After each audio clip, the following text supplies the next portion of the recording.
I pledge allegiance to the flag of the United States of America and to the republic for which it stands, one nation, under God, indivisible, with liberty and justice for all. Hey. Before we start, I did want to acknowledge we had a loss in the D128 community. Our very dear, respected and treasured colleague, Carol Scoden, had a terrible loss this morning after a long illness. Her husband, Ray, passed away. So we hold Carol and her family in our hearts and in our thoughts. Carol was by his side when he passed this morning, but we want to wish the whole Scoden family our most sincere condolences. With that, we note that Casey Rooney and Jim Batson will be joining us, and we will get started with an invitation for public comment. We have anybody here wishing to address the board? Seeing none, going once. We'll move on to items for discussion. Oh my.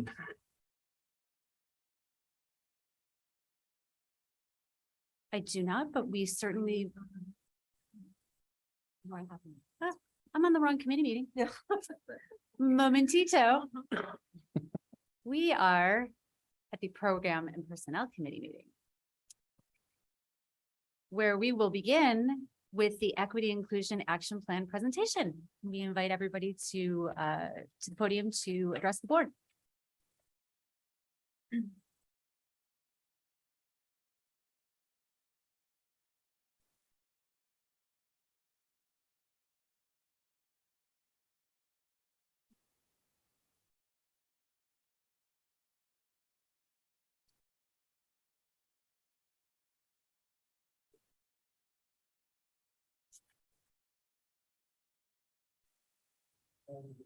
You want me to share this one? Yeah.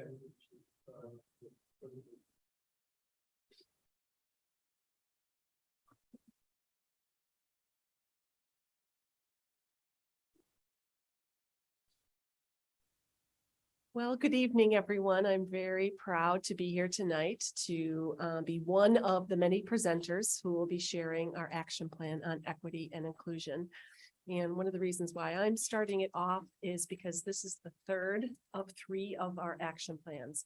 And so I'm setting the stage to remind the board of the work, the wonderful recommendations that came from the Health and Wellbeing Committee, as well as the Explore Multiple Paths team back in December.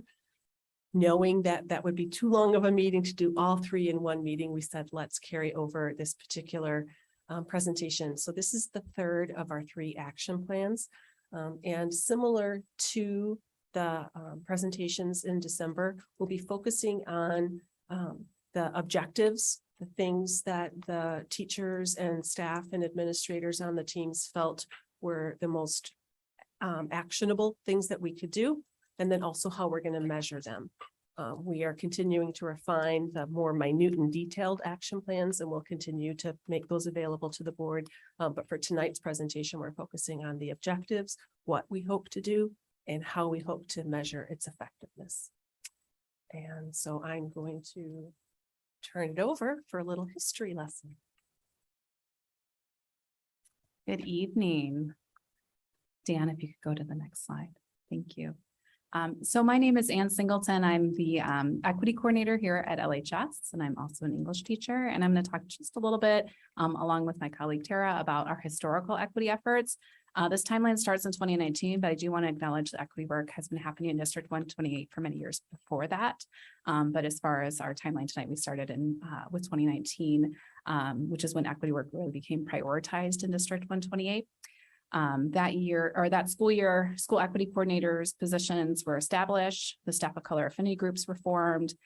We began participating in Courageous Conversation Protocol, and we had an equity focused institute day for staff, and that was in February of 2020. The following school year, 2020 to 2021, we embarked on equity research and exploration stage. We had optional professional learning opportunities offered throughout that year. They were all in virtual format, and we had many staff members who Zoomed in and participated with us. We had equity-based book studies that were conducted both with the whole district, at building leadership team meetings and in other spaces. We introduced culturally responsive education that year. The equity and inclusion survey was created, and I think the biggest moment that year, or thing that we created that year, was the Racial Diversity, Equity, Inclusion Board policy, policy 712, that was created and adopted that year, which I'm going to pass it to Tara to talk a little bit more about the following year. Yeah. All right. Tara Young, as Ann mentioned, I'm the equity coordinator over at Vernon Hills High School. So in 2021, 2022 we continued our education of culturally responsive education with our staff, where we rolled out mandated culturally responsive education training for all teachers and actually all staff members as well. We offered equity related sessions at all of our institute days. Many of them were voluntary sessions that our staff attended. We began tracking the metrics that were established in the Racial Equity and Inclusion Policy 712.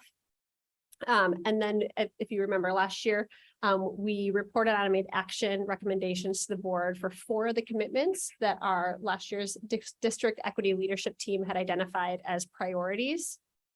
And this group here, the equity and inclusion identified as a district strategic goal, and that's what we're presenting on tonight.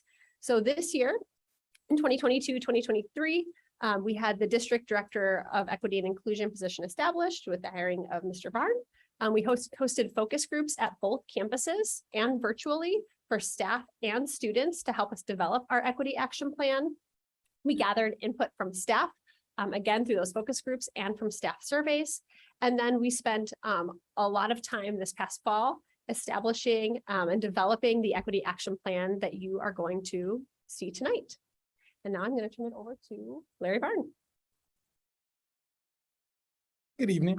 I'm Larry Barn, and I am the Director of Equity and Inclusion for District 128. I want to thank all of our strand leaders who are here with me tonight, presenting on our equity action plan. They have really done a lot of work, but I really want Ann and Tara to, this is my left and right hand, and they stand on both sides of me and they keep me from falling. And so they've really welcomed me into this district in order to do this work. But the fruits of our labor you'll see tonight really come from the individuals who are listed here. And the equity leadership team was formed before I even arrived. So they had been doing this work in part of creating the racial equity policy. They've been a part of the strategic action plan development, and now they're really focusing in on making sure that the strategic goal for equity and inclusion has a strong action plan. So these individuals played an integral part, and they represent an array of stakeholders within our district that include administrators, teachers, counselors, ESP, coaches, social workers, and just a huge gamut of individuals who truly care about making sure that all means all in District 128. And so our action plan is focused on 5 areas. These areas are considered the 5 strands of systemic equity, and each one is dependent on the other. They truly work together in order for us to achieve improvement in equitable practices as a district. Each one of these areas must work simultaneously. So all 5 have to have action plans and objectives in order to work in concert with one another for us as a district. The individuals who will be presenting to you are the strand leaders. The large group of district equity leadership team members were subdivided into these 5 subcommittees who created the action plans based on the objectives that you will see tonight. So you will hear from each one of those leaders, and then you'll be able to see how these work together, and also some overlap between the equity strategic goal as with our health and wellness and our multiple pathways goal. So our first is our systems strand, and that was led by our superintendent. The superintendent has to sit on the systems strand. It was a non-negotiable part of this work. And for various reasons that Dr. Herman will explain to you. So you'll see the connection there, but she will go over how her group works together and what objectives they came up with and measures.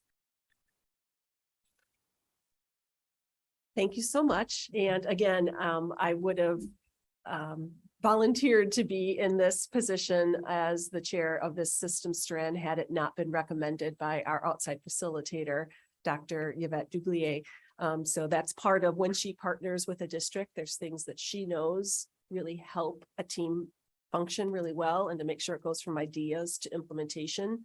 And the idea of making sure there's buy-in from the superintendent to the administrators, to the teachers, to involving students. So she really made sure that we were firing at all cylinders. So one of the reasons why she feels strongly that all 5 components must have some action, again, not that you're doing a million things in each of these 5 areas, but that if you were just to do professional learning in isolation, or just to look at some of these systems issues and not have the other parts too, you would just be spinning in your place. So I had the opportunity to work with approximately 9 staff members from across both schools, and they volunteered to say, systems sounds interesting to me. And we identified probably 5 or 6 different objectives that we could have really saw as potential areas for improvement or growth within certain policies. Obviously, we'd already done a lot of work on our equity policy. So that might have been an obvious choice for us to start with. We felt we've already gone so far, and that there could have been some other things too. But what our team settled on was 2 particular strands. If you can go to the next slide. So the first one is to develop a budget process to equitably allocate resources. And you might recognize this because this is very similar to one of the commitments. I believe it's commitment 5. I don't have them all memorized, but we have already, as a district, said when we were developing our equity policy that we felt it important that we make sure we have structures in place that are looking at equitable allocations, that students are getting what they need, not that everyone gets the same, but that people get what they need to be successful. And so we felt that because that was an important part of our system and we had already identified it previously as something that was an essential component, we included it in this action plan as well. How we'll be measuring that it'll be pretty much through all of the different reports that Dan presents to us in our budget. We'll be having components that show what are the investment that we're making in equity, what are the investments that we're making in exploring multiple paths. We also will make sure that we have opportunities to disaggregate the budget in ways that we haven't done previously. So we feel really good about this particular action plan. The second objective is to audit and revise the course recommendation process. And again, this is a systems one. And because this has so many moving parts, this is working with our middle schools. This involves looking at test scores. This involves having teachers have like rubrics and other things that they're using to help make sure that their recommendations are bias-free.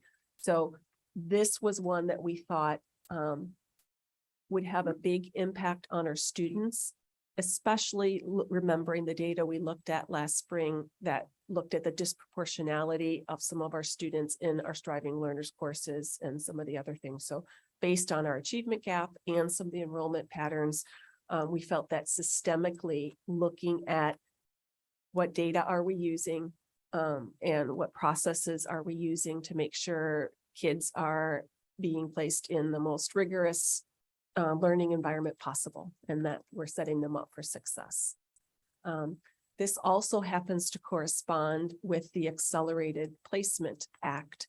That is a requirement. So one other thing that I think you'll hear throughout this is we tried to not just do things because they're required, but we tried to say these things are going to be required. Let's make sure that those are a part of this action plan. So it's not one more thing. So the Accelerated Placement Act requires us to have a new policy in place by July 1st. So we will have a team meeting this spring who will be looking at that particular process. So again, the systems team felt very, very positively about these two objectives. And we look forward to, answering any of your questions at the end or sharing some of the more detailed action plans. And next, I think I'm turning it over to Yesenia Sanchez. Happy Monday back from break. I have the teaching and learning strand, and there was a group of us, around 14 people who met and worked on the strand. There is one objective for us. Dan, you can go to the next one. And I don't want you to think that we only have one, so it's not a lot of work, because it is actually a lot of work. And so we have the task of assessing the status of diversity and inclusion in all of our existing curriculum maps. And so we are going to start with the American Literature, US History, and American Studies courses. And so we're going to do this by developing an audit tool. We're going to use a tool that was provided to us by Dr. Dubiel, and also use a tool that was provided that she linked us to by the NYU Steinhardt College of Education, their culturally responsive curriculum scorecard. And so we are taking pieces of both of the tools to develop one that is going to be, that's going to lend itself well to the work here. And so in part of this process, we're going to work with the teachers of these courses. We're going to start with American Studies first, because it covers two disciplines, English and history. It's a required course, and it's also responsive to some of the information that was gathered in our focus groups, our student focus groups. A lot of them reference history courses or literature courses, and when we looked at the panorama question around inclusion, if they felt that there was inclusion and representation in their courses. And so from the development of this audit tool, we are going to then develop a tool that that'll be easy to use with other courses that are not as easily tied to inclusion, like driver's ed or a science course. And so that is a task that we will also be working on. And so we're going to start with these 3 courses, and then develop a schedule of when we're going to pull in the rest of the courses. And we'll start with the humanities. That'll give us time to develop the tool for the courses that don't necessarily are not as easy to tie to this work, to have it ready, hopefully by the beginning of next school year. And that is it. That is my one objective.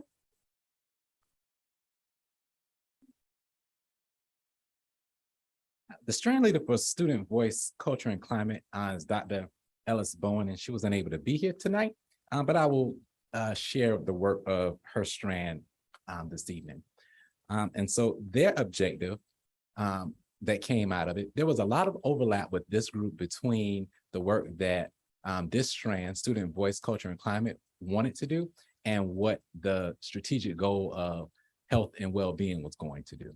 And so in order to separate some of that work out and allow health and well-being to take the lead on some parts of it, we selected this particular objective specifically for the equity piece as a starting point for what we want to do. And that was to increase student connectedness and a sense of belonging through extracurricular participation. This objective was selected based on the voice of the students that was collected from surveys and focus groups and through conversations with students. Belonging and connectedness is directly related to experiencing success in schools. And according to the CDC, school connectedness has long-lasting effects on health and well-being.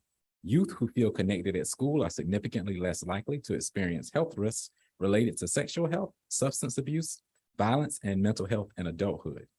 And so we wanted to ensure that all students experience a sense of belonging in our schools. In spring 2021, 51% of students expressed a strong sense of belonging to our schools through the Panorama Survey. Now that we have this baseline data, we are positioned to increase that number of students who feel connected to the school by exploring structural challenges that are preventing students from being more engaged, specifically with extracurricular activities. Because we understand that students who participate in extracurricular activities are more likely to feel connection to the school community. For this reason, we're seeking to provide more opportunities for all students to participate in a club or sport. As social beings, it is important for humans to make connections with one another, and our work through this strand will seek to discover common student interests and connect them with others, with other like-minded individuals within the school. Additionally, students are more invested in their academic success when they view the classroom as a supportive community of learners. Creating such welcoming and inclusive environments is essential for student belonging. And they will measure this work through the increased number of students who participate in extracurricular activities and through the Panorama survey response around the question asking, how much do you feel like you belong at this school? The next strand is professional learning, and that will be Tara Young and Ann Singleton.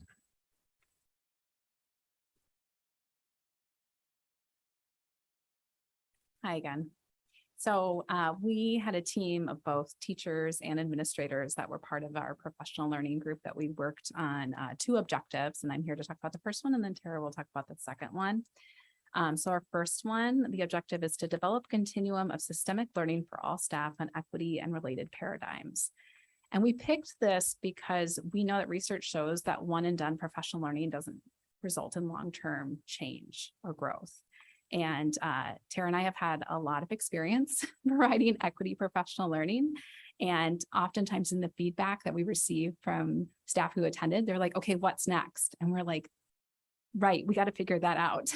And so this is something that as a team, as we had a lot of conversations about what professional learning looks like and what we need, it was we have to figure out and create what that learning experience is going to look like and what those next steps are, and create opportunities for people to enter where they are in their learning and grow where they need to. So this is something that will in some ways be similar to what we have for Marzano with like a rubric where people can self-evaluate and self-reflect, right? And of course, this isn't part of the evaluation, this is separate from that, but that same sort of idea of I'm going to figure out where I am and what I need, and then have those opportunities available and ready to go. So this is a pretty big undertaking as far as designing all of it.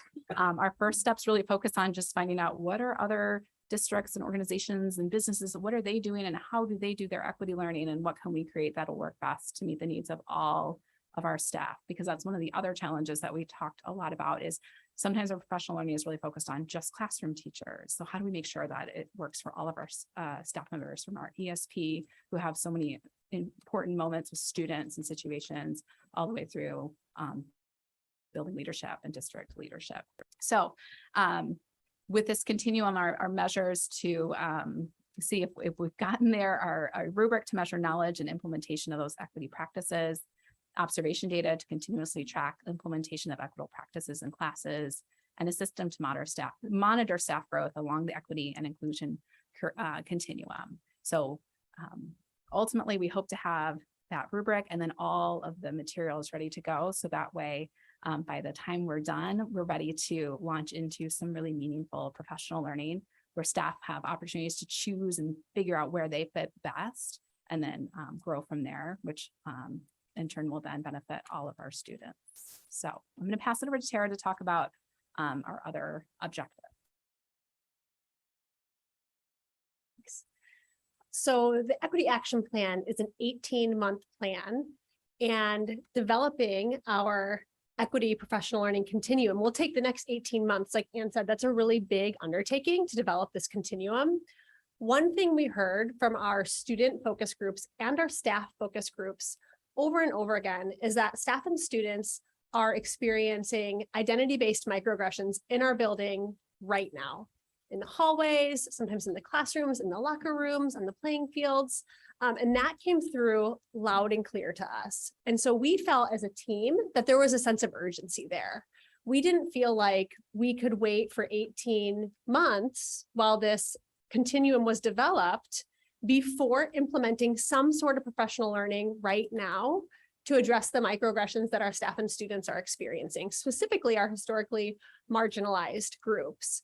And so our second objective for the professional learning strand is to develop and implement in all staff required professional development related to interrupting identity-based altercations and microaggressions.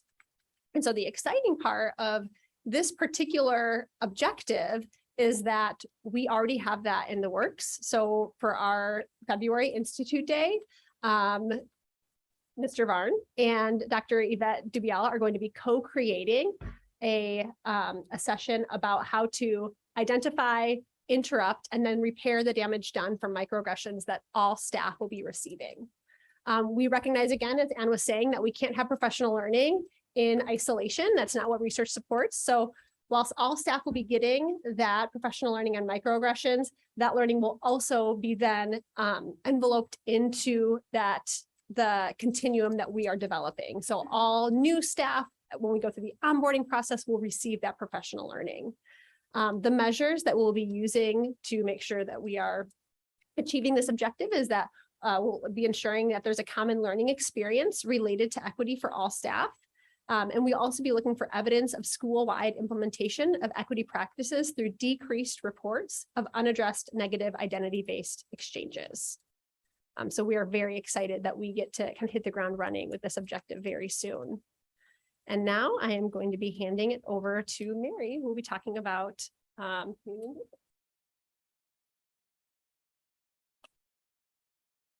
you. Good evening.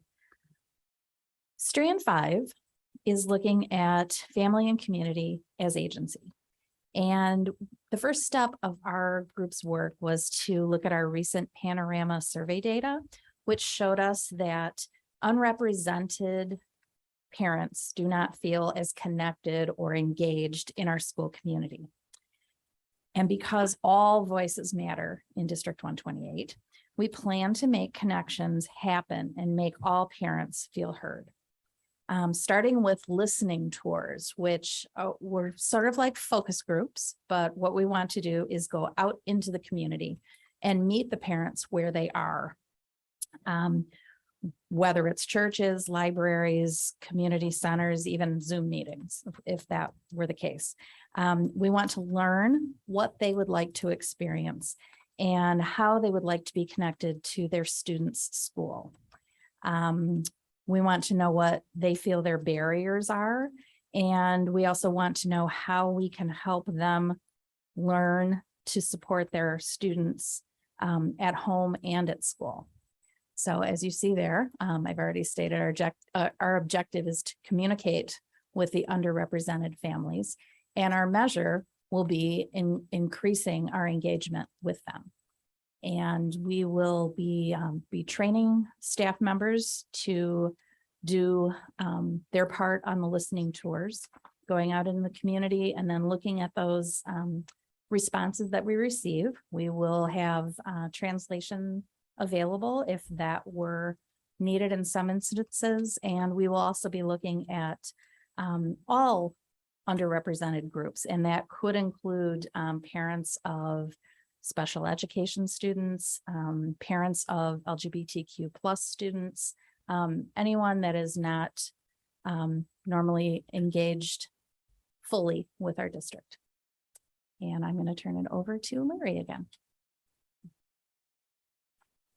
And so the African proverb says, if you want to go fast, go alone. If you want to go far, go together. I'm happy to have worked with the Strand leaders and all of the committee members on this work. Truly, it was a collective effort for us to go far in the work of equity and inclusion. And so to recap, here again are those 5 strands that we are addressing and each objective there.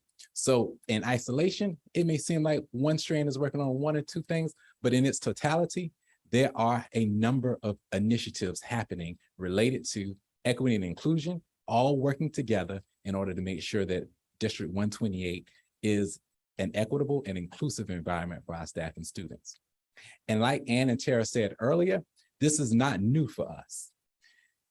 District 128 has already made a commitment to equity and inclusion through its racial equity and inclusion policy. And so we wanted to highlight the alignment between each one of these objectives its strand, and our very own equity and inclusion policy and the commitments there. You will see reflected that every one of the commitments in our policy is reflected in the work that is happening here, except for two that I'll talk about momentarily.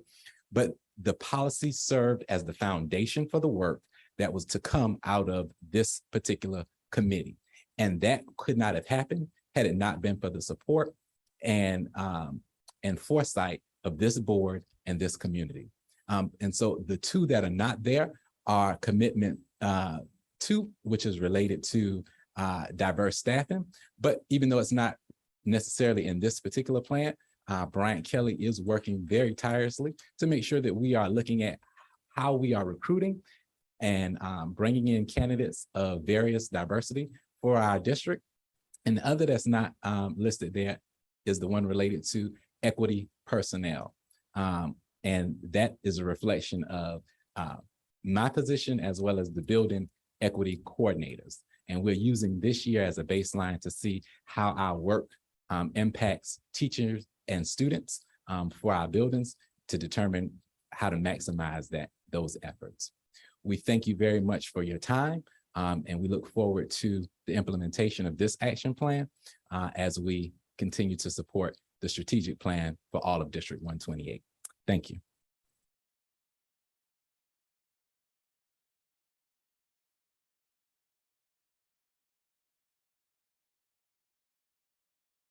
Again, if any of the board members have questions about any of the strands, each of us or Larry can take turns answering them. I just wanted to take a moment and first of all, apologize for my late entry. But thankfully I didn't miss too much, to thank you all for the tremendous work. I know there's so much work that goes behind all this. This is sort of the tip of the iceberg of the work that's been done. So I congratulate you for that and look forward to, you know, following this path as we go, this journey as we go. Question about the systems. You had mentioned that there were 5 or 6 objectives that were identified by the team. Can you talk a little bit about how you selected the 2 objectives that you're working on? Yes, actually, one of Bryant and Jan were both on the systems team with me, along with teachers from both buildings. And one of the other things that were in the, I would say, top 4 was the hiring one, again, the personnel. And the other one, I'm sorry, I don't have my notes from that. Wasn't the policy one, because we already had the policy when I was thinking about. I'll have to get back to you on the detail, but once we had those systems pieces identified, it was really, what did we think had the biggest leverage across the whole plan for staff? We, especially thinking about what would touch staff and what would touch students. We felt that the idea of looking at how we're investing our money, because, you know, so many of us need the resources that we need to do the best work. And so that one, we thought that ended up being our very first priority. But our second priority was, do we focus on the hiring process, which would primarily focus on administrators, because they're the ones who typically carry out a lot of the screening of applicants and things like that. And we had already made a recommendation to invest effort as an administrative team into that work. Or would it be more beneficial to say, let's look at the student placement process, knowing that the accelerated placement law was coming forward and that we're going to have to do that work anyhow. So the committee felt very strongly that those would be our top 2, and that administrators, as part of our growth and learning, would continue to implement the changes that we needed to see in our hiring practices in terms of the monitoring, who is actually applying. Are we keeping track of how many students of color or students, male teachers applying for traditionally female roles? All of those kinds of things we had set up as targets for improvement that we are going to continue to do. We just felt that we could probably do that work under the administrative realm of improvement and focus the whole district's work on something that would be more touching more students and touching more staff. Thank you.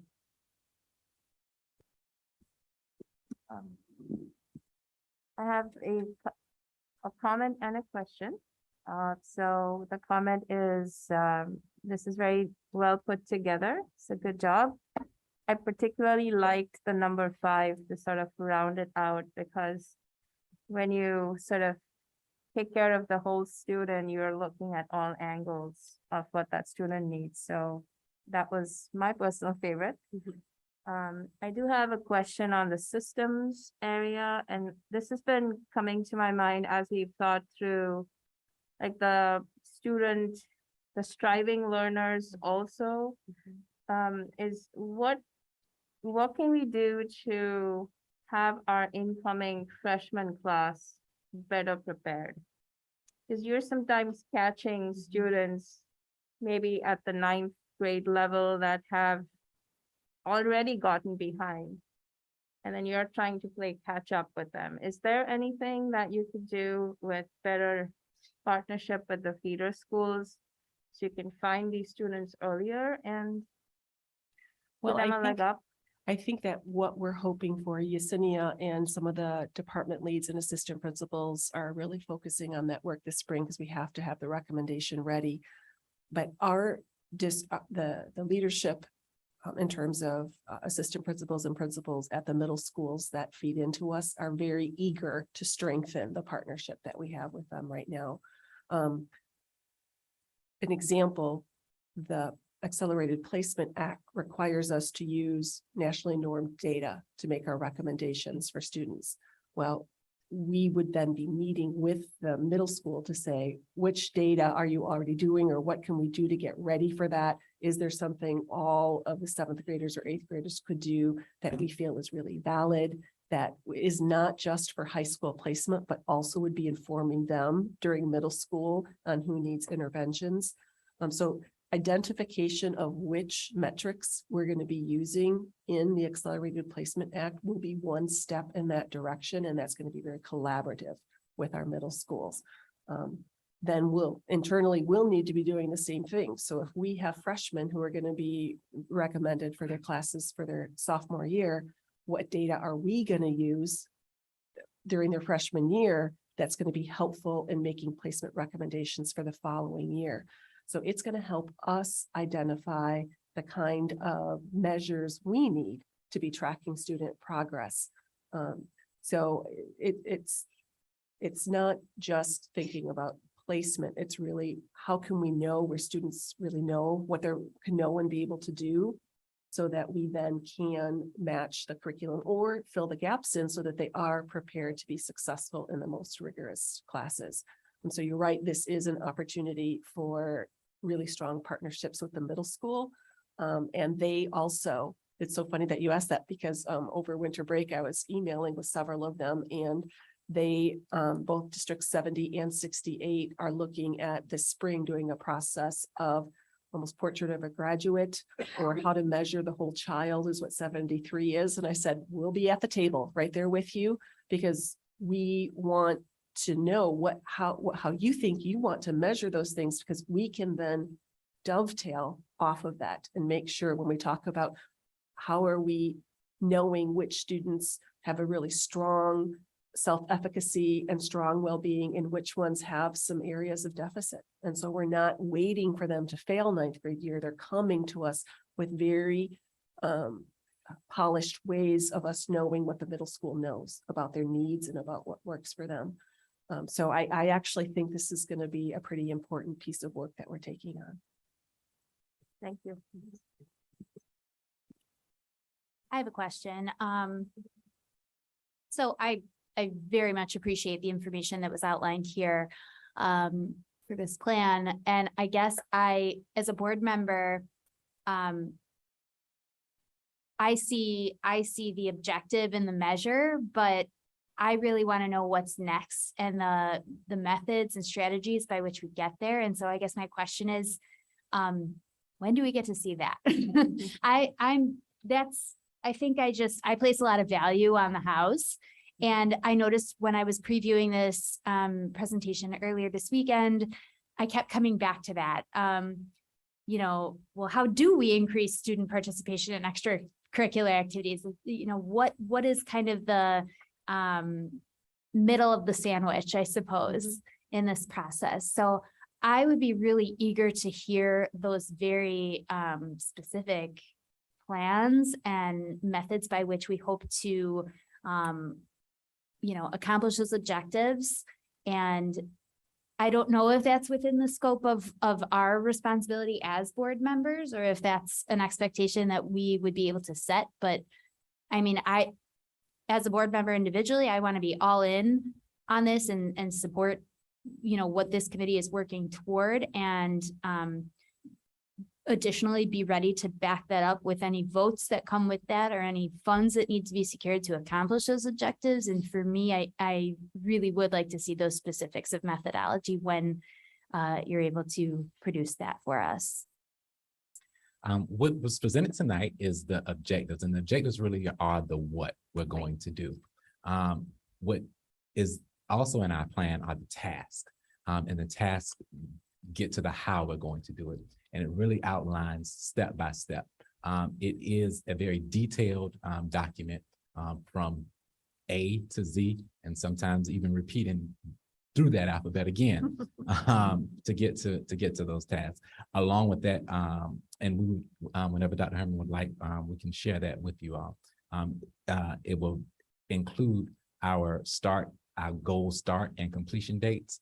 You've seen the measures there of how we will determine how successful those objectives and tasks we were in achieving those objectives, as well as a status update as to where we are in terms of completion.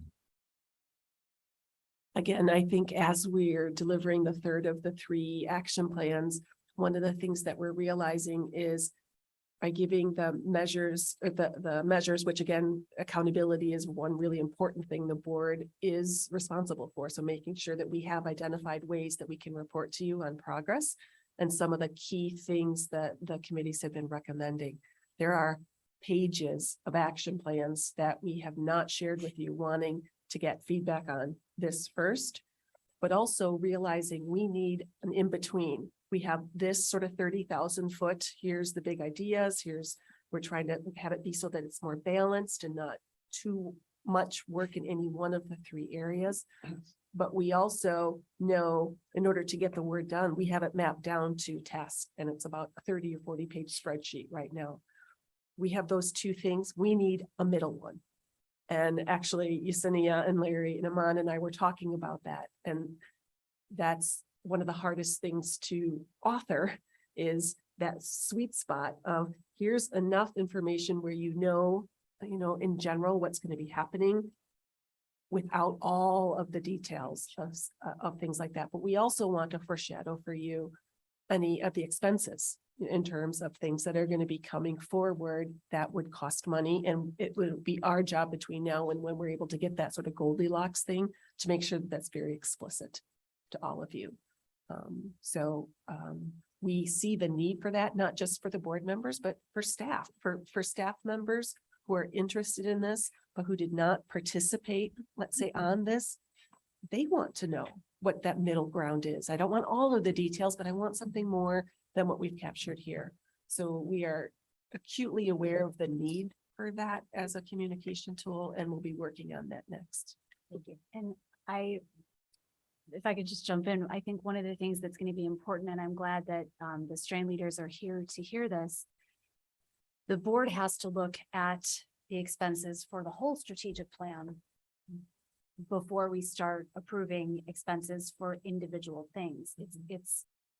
It is a big picture, and it will be difficult for us to move forward without a document or something that captures the overview of all 3 of the strategic goals and breaks down some of the expenses associated with them, because we are responsible for the district's expenses. We can't really look at one-off things without looking at it as a whole to be sure that we're making the most fiscally responsible decisions for the operation of the district, for negotiating the next teacher contract, for the strategic plan, it all has to be considered very carefully. So that might be another accompanying Goldilocks document that we might need to see before we start approving expenses. Yeah, and you kind of said 80% of what I was gonna say, Lisa, so thank you. So as you're looking at this list also, we have to figure out how to prioritize. So obviously, tasks or expenses that support more than one objective, right? That's kind of where I would personally like to start looking at versus one-off. So maybe as you think about these documents, think about those intersections. And I'm not sure that it's appropriate or necessary for the board to approve every expense. I mean, there'll be so many things that fall well within a department budget or district allocated expenses already. So the board isn't going to be examining every dollar. That's not our role. But I think it is helpful to just have sort of a master plan when it is time for us to approve certain expenditures, whether it's for the professional learning or hiring, additional staff, whatever it might be. I'll just add a comment, and I know Carrie, you mentioned, is this something that, within our lane, so to speak, as a board member? And I sometimes, and I appreciate what you said, as an educator myself, I sometimes get caught in that. I really want to know, I'm really interested because, oh, by the way, at my district, I'm doing this and I'm part of that system strand and I'm getting into those weeds. And sometimes it's curiosity, how are they doing it versus how are we doing it? Sometimes it's just, that thing in the back of your head that you just want to know. But I don't think any of us are looking at trying to, nitpick those individual items. It's more out of curiosity. I think an informed board is a good thing.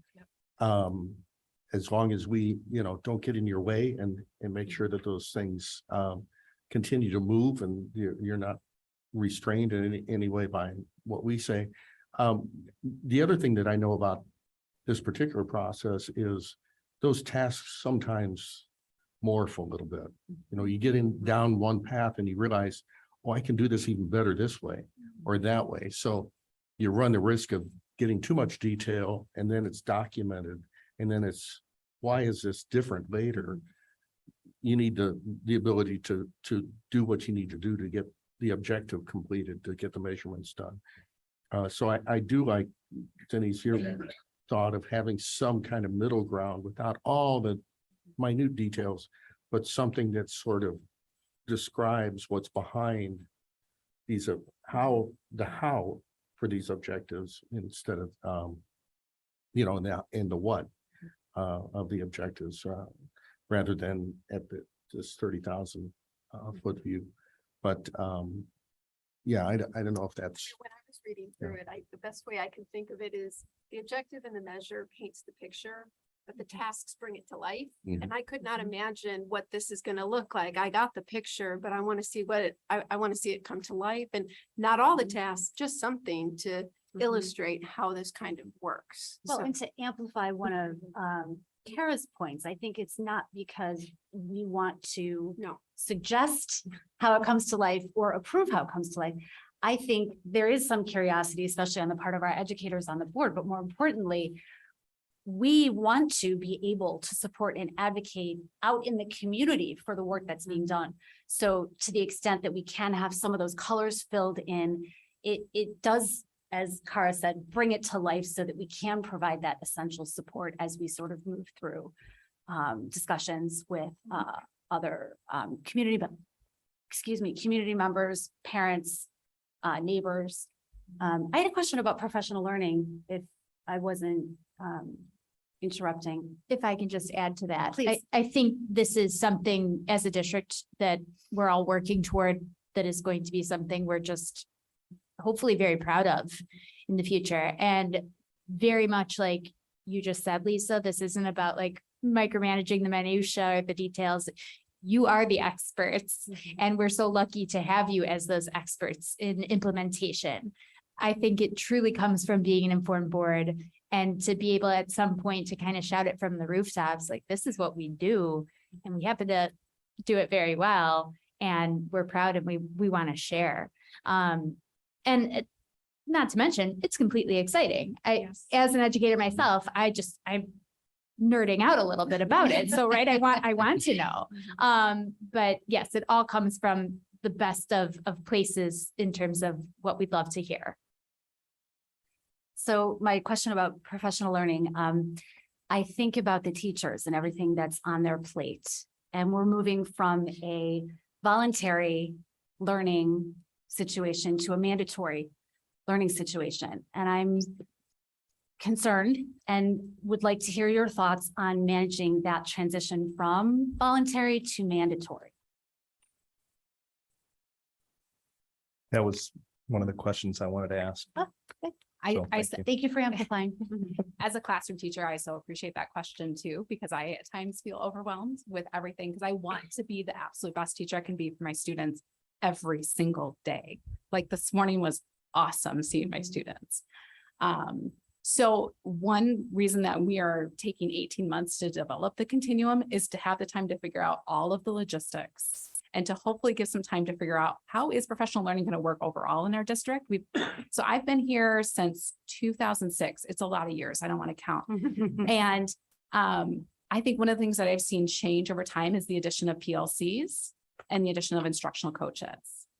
And I know that change is going to continue to happen with that. So for right now, we're going to develop this curriculum, this continuum, knowing that change could potentially happen, maybe with the schedule, maybe with how instructional coaching works, maybe in some other way, and we don't know yet. So a lot of our early tasks, and the reason why we're not going to start any of the learning in that continuum for 18 months is because we have to wait and see how that could even fit in. And is it something where what is mandatory, what's voluntary? That's stuff that we have to figure out. So a lot of our early tasks, a lot of the tasks are simply figuring out where does this fit in? What does it look like? But mostly where can it fit in? Because you're right, there isn't a lot of time right now in our day.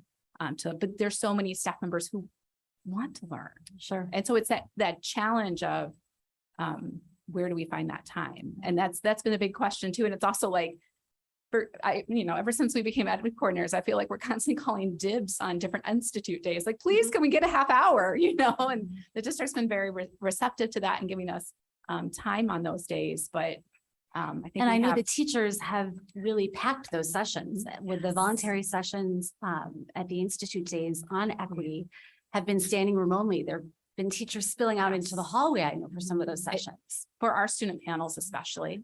Yeah. And I'm one of the teachers who runs our evening equity class, and we meet at night. And we currently have 23 teachers signed up for this semester. God bless them. And those are teachers. Yeah. That's, a Thursday evening from 6 to 8 p.m. They're taking that time to be there because this is something that's important to them. Right. So I think one of the other things we'll look at with this continuum is what are the different possibilities? What could professional learning look like? Because I think we've been operating in a pretty traditional sense of professional learning. Like we all have to be in the room together to do this. What else is out there? And I don't know what the answer is yet because we have to go see what else is out there. But I'm excited the team that we have from our strand they're so creative and so thoughtful.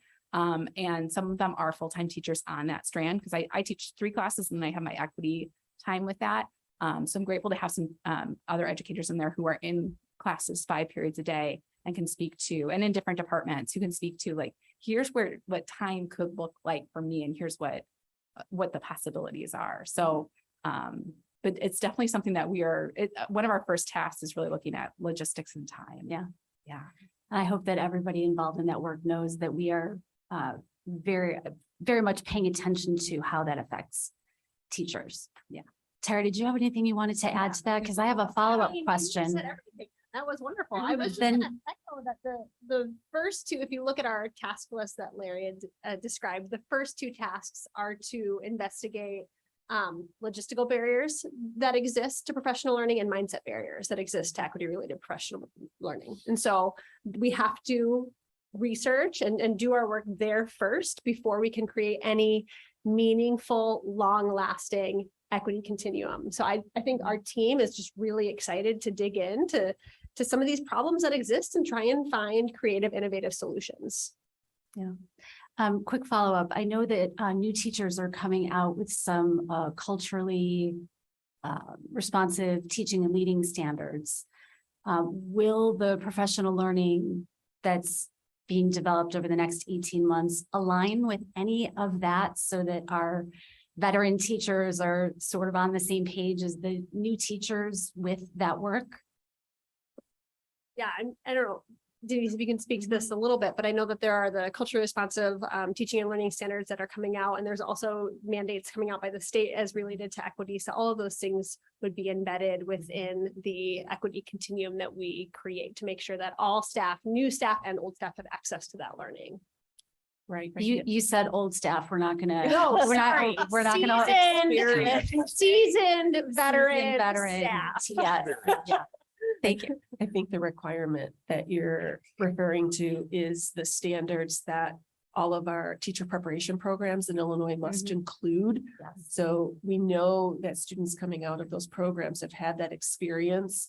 We don't know necessarily, we don't have evidence of who's necessarily mastered that particular skill or this or that, but we do have, as part of our interview protocol, ways of trying to assess where are they. I think the equity continuum, the professional learning equity continuum will help us not just with professional learning. It will also help us with hiring and knowing where people are so that we can support any new staff who might have a strength in supporting students in maybe one subgroup, but need some more education in supporting students well in another subgroup. Everybody has asked the questions that I want to ask, except for one. So I do have one.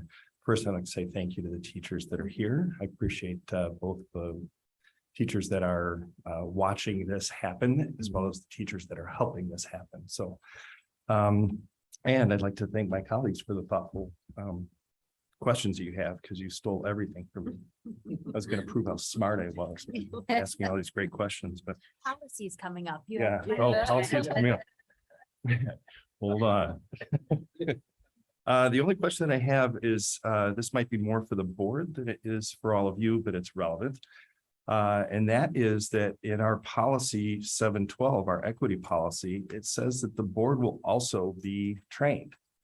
And I noticed on, what was it, slide 14, that you said that all staff will have required professional development, but maybe we should say all district will have required professional development, because we are to be included in that. We were going to send an invitation for you to actually participate during the February 20th in service that was described in terms of the microaggressions. So that would be the first opportunity for staff, or for the board to participate side by side, learning with our staff. And again, those will be throughout the day. So hopefully it will work for many of your schedules. Good. Yeah, and it's, I just want to reinforce what Lisa's question was. Time is such a premium. And so finding the way to do that, I applaud you for being thoughtful in the process of trying to develop staff development that won't feel to the teachers like it's a waste of time. Because there's nothing more frustrating to a teacher than a loss of time. So thank you. That's it. It's a great question, because it's important for us to understand, even if, some of us have maybe gone through some of this training. It's important for us to understand what's, learn the same things that the district staff are learning, so that we can, again, we can support, we can have the context of what's going on. So, and, we can all learn something out of this. So, yeah, make better decisions based on it. So it's great. Okay. Anything else on this? Thank you. It was Thank you. terrific.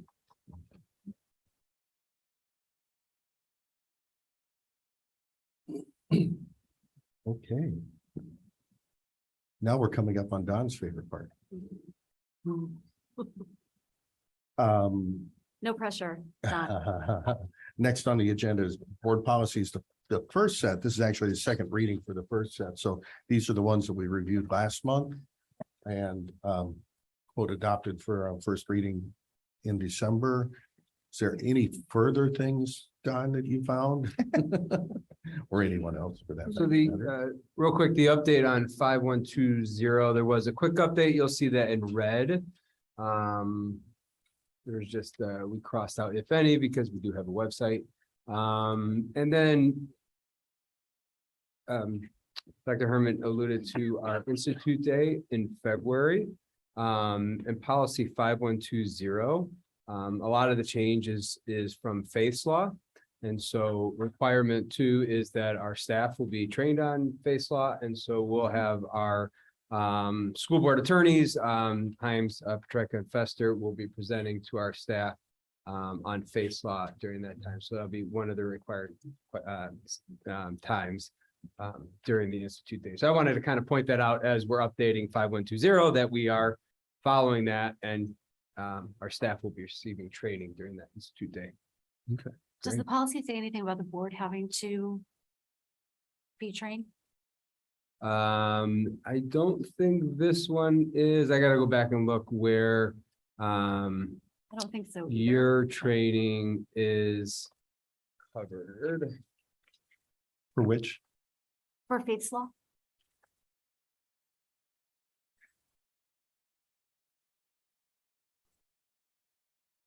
And that's one thing that, you know, IASB will need to be, you know, working on too, is the training, the requirements for the Board of Education that you all went through when you first came on as board members is changing, and then they'll help to update that so that you'll meet all the requirements too. So we'll work on that then.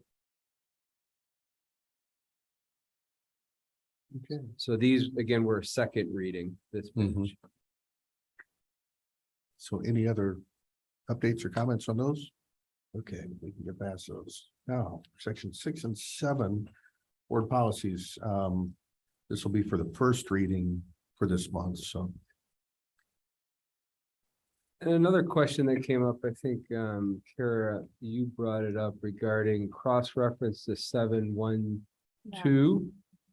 We did not add the cross-reference in there yet. We do have an upcoming meeting with Press Plus, which is an advancement of the press service that we use. So Carol and I talked, and so we're holding off on a couple things. We want to meet with them and see what services they provide, so that if we're doing a lot of different changes, we maybe want to talk to them on making sure that those cross references are done correctly and that they can help us with that in the future. So I know we talked about, I know going back maybe to 4120 food services, we had talked about that, and there's some other ones in these that probably our equity policy should be cross-referenced, but before we add them, we want to meet with Press Plus, go over what services they have, and let's, you know, make sure that we're not doing too much work for Carol on the back end. So I just wanted to point that out. Thank you. So again, another hefty one on sections 6 and 7.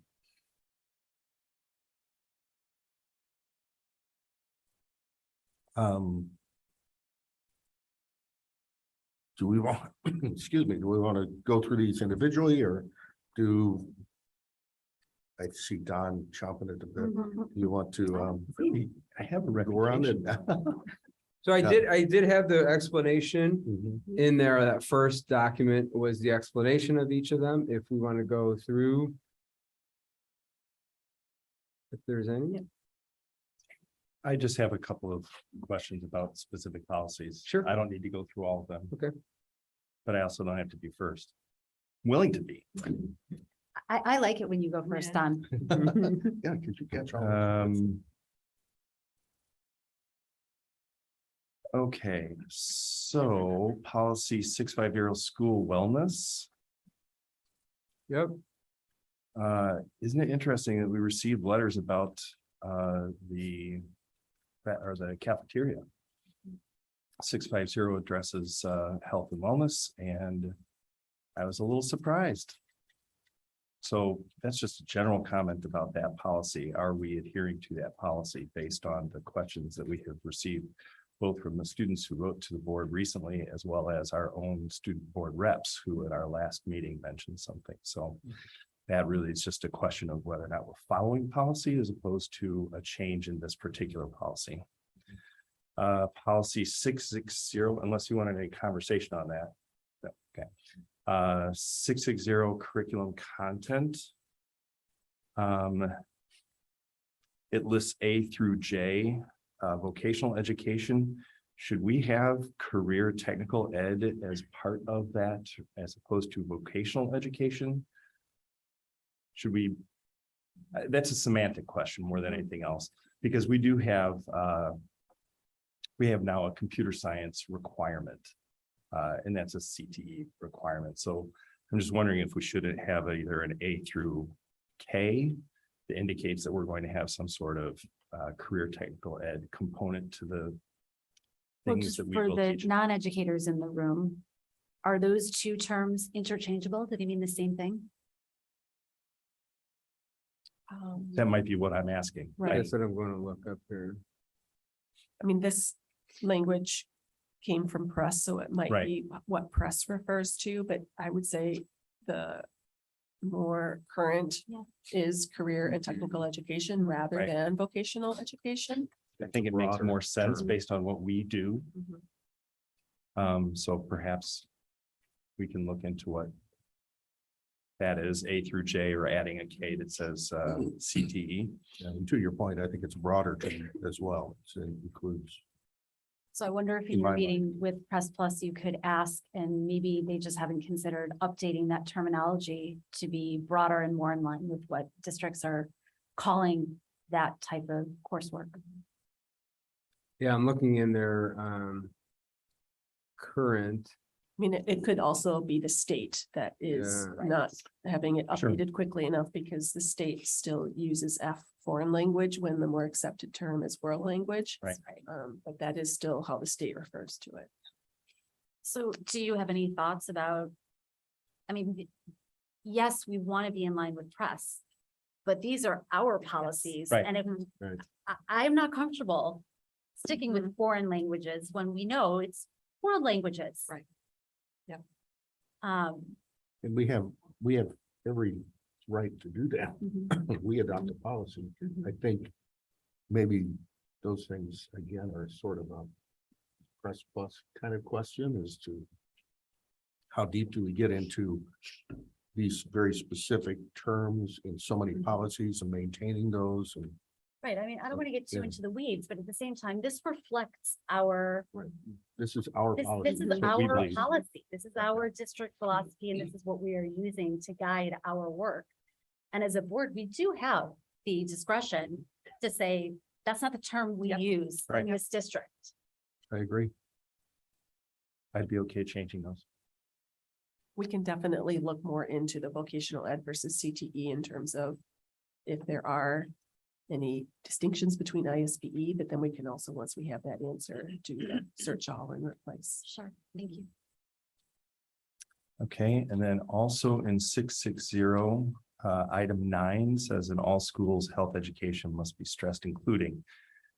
And then it lists A through E. I have new contacts, so I'm having a hard time. This one's close and this one's far, and it's really messing with my head, so please forgive any delays. So I looked through this and I don't see that we are requiring any sort of age appropriate comprehensive sex education in our health education.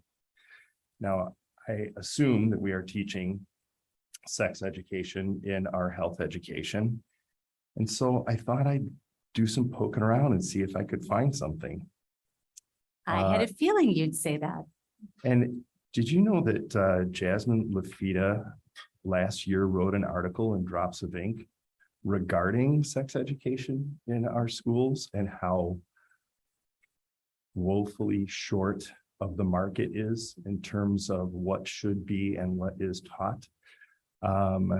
And I would ask us to start considering what we think is appropriate. Further, Ed Red sent out a notice just a few days ago saying that there is the potential of all districts mandatorily adopting, where in the past it has been something that you can adopt or So when I looked and saw that we actually didn't have a policy that states that we will teach sex ed, I was kind of surprised by that. So I would challenge this board and our administrators to start considering whether or not we would put into our policy that this is something that we will teach in this district because it reflects the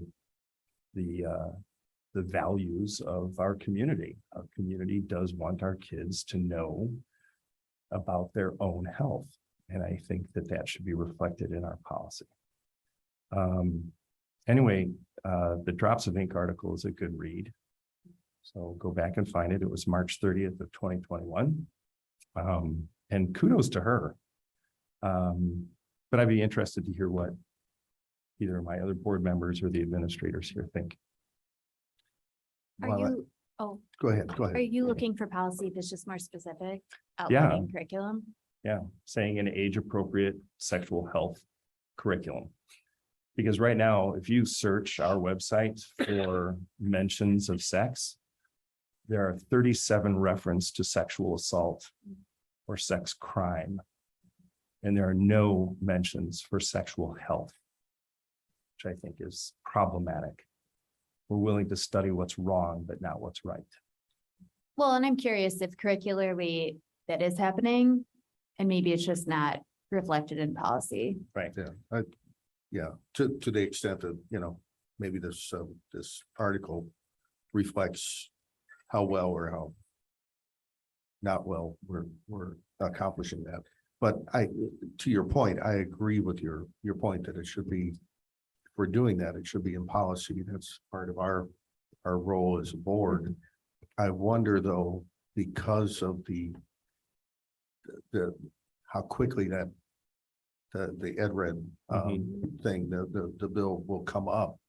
If we would wind up just turning right around and changing the language anyway. That's a good So I point. wonder if we let that play through these next, I don't know how long that's going to be before that's resolved.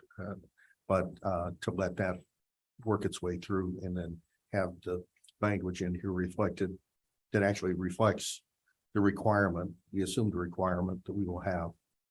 And the exceptions to the rule and all those other things that will come along with that. You make a really good point there, because this is, if that law goes through, its implementation date is fall of next year, or fall of this Yes. year rather. Mhm. So.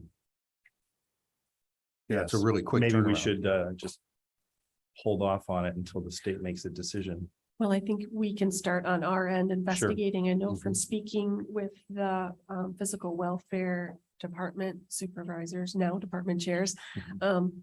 They do feel that we have a fairly comprehensive sexual education, but I think they also are hearing from students that for some students, it's the first semester of freshman year. Right. And It's a timing it's issue. it's a timing issue and almost like a readiness issue. Some of the things that they are maybe experiencing or challenged with are not happening until upperclassmen.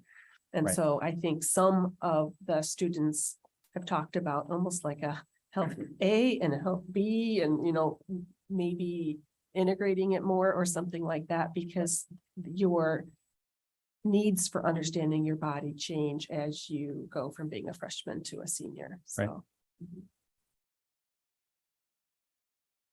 Anything else on that one? No. Any other ones, Don? No, my last one's just a general question, but it doesn't need to be answered here. So I'll send it to Denise sometime. Okay. Anyone else have comments on any of these? Okay, again, this is first reading. These will show up on the board meeting this month, and then we'll have another opportunity in February to discuss these at this committee meeting in February, and then vote on them at the board meeting in February. So Can I just ask a quick question? When I was reviewing policy earlier, I noted that most of our items that we were looking at had all been revised and adopted last year in 2022. Can someone remind me? I was under the impression that we cycle policy for review every 2 years, but am I mistaken? So press, if Public Act is updated. Got They go through and they, update their policies right away. They also do like a 5-year review of, more language, or changes in, as you know, educators like to use, initials and different, shortcuts. So sometimes those change in 5 years. And so they'll make those changes. I would say that in the last 3 years, there have been more changes due to more laws being passed, more public acts. And so, as you can see, I mean, this was a lot just from the recent public act. So there are some that it seems like we are updating almost every cycle. Because So- we did do this section Right, last year. You right. are not imagining Honestly, I it. thought I was like having a really bad case of deja No, vu this no. weekend, but, okay, so it essentially every time press updates, we're gonna receive an update on policy to review. Correct. Yeah, yes. yeah. Anything, for example, if you look at 6:50, the public act was renumbered, so you have to change the policy because it references that public act and the number on that public act changed. So, so sometimes it's not really a substance change in the policy. It's just they recognize that something changed in the law or in the school code, and they have to make those minor adjustments. I did have one other thing about 660. I'm sorry. Just the general itemization of what we do. It says in all schools. So several of those say in all schools, conservation of natural resources. In all schools, United States history must be taught. In all schools, courses concerning US history or a combination, and so on. When we say that, does it imply all students will be exposed to, or does it simply state we will offer this regardless of whether or not a student gains this instruction? Do you want to start? I'll go ahead and start. In general, I think that some of the language here is more about what we're required to offer. Some of the more specific ones on graduation requirements, I think Right. are the ones that we have to show competency before students can exit. So I think that's sometimes how I distinguish between the two. You need to offer these learning experiences, let's say about Japanese American history. Right. So that one, we have to show that we spent classroom time instructing students on that history. We don't have to show that they've all mastered that history, but a different one, like you referred to the computer science, where are we showing that does require not just teaching, but that we have evidence that students have mastered that. So where are we gathering evidence that students have gained those specific knowledge and skills? And it doesn't have to be a separate course, but we do have to have ways of saying they gained these 2 skills in this class, and here's where we're gathering that information. I also think that this particular policy 6.60 is one that we're going to be coming back to a few times over the next few years, because we do have the changing state graduation guidelines, and those will be for the class of 2026-7. So to be we're- ready for them, we have to grandfather those in. So we're going to be working on updating graduation requirements. So this policy will become pretty familiar to all of you, I think, in the next year or two. Yeah, and I was looking for, this summer, there was a lot of talk about the national sex ed standards that Illinois adopted. And so we did have our PE department chairs engage in analysis of what parts of those standards we teach and we do not teach. And there are a number of areas that we don't cover in our curriculum at the moment. So we are aware what those areas are and the adjustments that we need to make so that we do have a more comprehensive sex ed curriculum. I'm sorry. No, go ahead. I had a question on policy 6340, the student testing. Okay, so before you go there, I just wanted one more comment Yeah. on this, then, if you don't mind. I agree with your concern here, because it's confusing. There's a lot of, in all schools and all grades, and grades 9 through 12, but it doesn't say all students. Right. Or all history students, or all whatever. So I think that's some unifying language, I think would really make Tighten it up. the policy. Or more Much specific language clearer. anyway, because some of these are likely like the cyber, what was, I'm trying to find the item. I know there's a requirement now that all students have some cybersecurity, cyber awareness, whatever. Right. That all students have to have that available to them.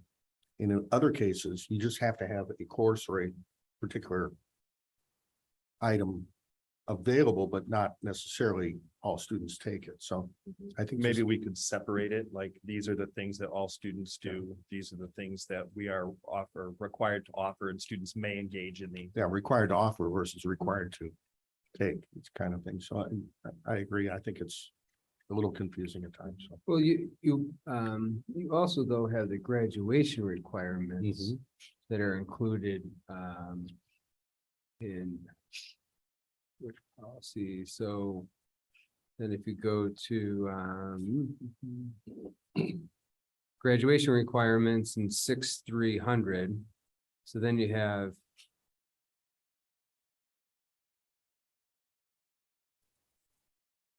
so then you have some, I guess, requirements that are listed in there, whereas maybe these are more the courses that are being offered. And I think the state, as they're adding additional mandates, it's sort of blurring the edges. I think Yeah. in a way, they're trying to give districts flexibility to implement it by not having to offer a new course. Sure. But I think it is clouding the people's understanding a little bit of, okay, so if this is all students must gain this experience, where in your existing courses are you going to make sure that happens? And if you're not going to add a new course. And so I think us getting more clear on some of those languages, where we say, here's our graduation requirements and here's additional state requirements that are also embedded in these other courses. I think it's probably also helpful to designate where a student or a family might opt out of certain things. I think there are a few political landmines in all of these mandates. And for some of them, it will be a graduation requirement that can't be opted out of, but some might include a provision from the state that a family can opt their student out of certain things. And I think having a policy will make it much clearer, and where it might get cloudy with, a political hot potato, having a strong policy that outlines what's optional and what's not, I think will make it much easier for administrators. Yes, and I think one other thing that we'll be doing this year is there's the Illinois mandated units of study document that we should be completing every year. And so Ray, Joe and I have developed a schedule. We want to have it done by May, and that because it also requires that we provide professional development and training to teachers on any new things that may be coming up when the new school year starts. So that is something that we will begin to do this year. And I think that will help with some of these questions. Cara, sorry, I didn't mean to. No, that's okay. I'm sorry. It's more of a question that I have for policy 6340 on student testing. When we were discussing finals before the end of vacation, I had Don in my ear and I go, where's our policy? And there is no policy on finals. So I guess my question is, do we need a policy? I read 6340 more is about state standardized testing and what our requirements are for standardized testing. There really is no testing policy in our policies I couldn't find anything. Right. Well, I think that is something that the board identified last year as a need, but we did not feel with all the other strategic planning work that we could complete that work last year. So that carried over, and actually that is a committee that Yesenia is chairing that is looking at grading assessment to look at what are the consistent practices we want across the district, not identical, but what are the things that no matter which teacher you have, your work is going to be scored in a similar way. Because we don't have those things identified either. So we do have a committee of teachers who is working right now to help create some of that language. And I think that would be a good place for, what do we think cumulative assessment should look like? There's not a one size fit all, but how can we put some clear parameters so kids and parents and teachers all know the boundaries of what's expected?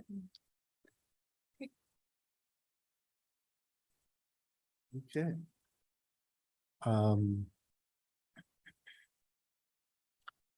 You get back to my screen here. Any other comments, questions on the board policies? Don't worry, we will see them again. Okay. Next on the agenda, I can pull it up here, is employment of employees. Anything to highlight here, Brian? Any questions on? No. I Okay. had a question. Okay, go ahead. Anybody else want to start? I noticed Mary Sass resigned.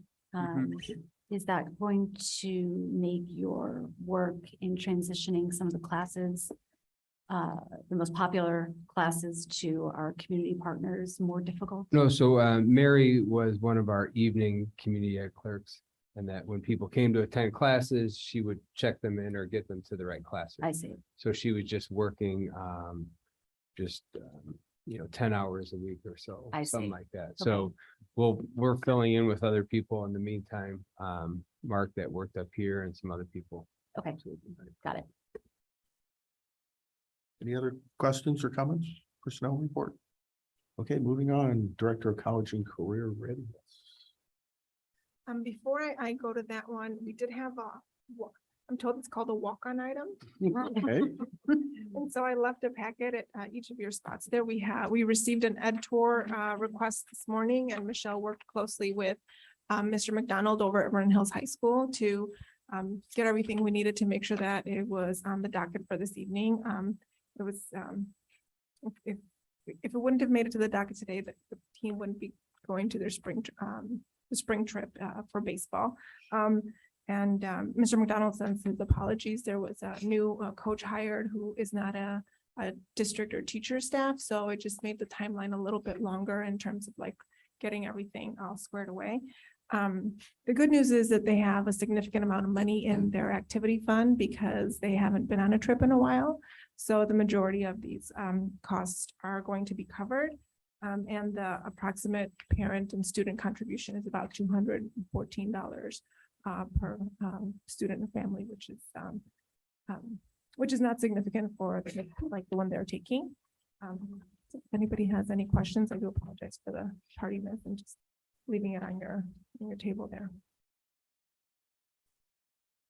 Anyone with questions?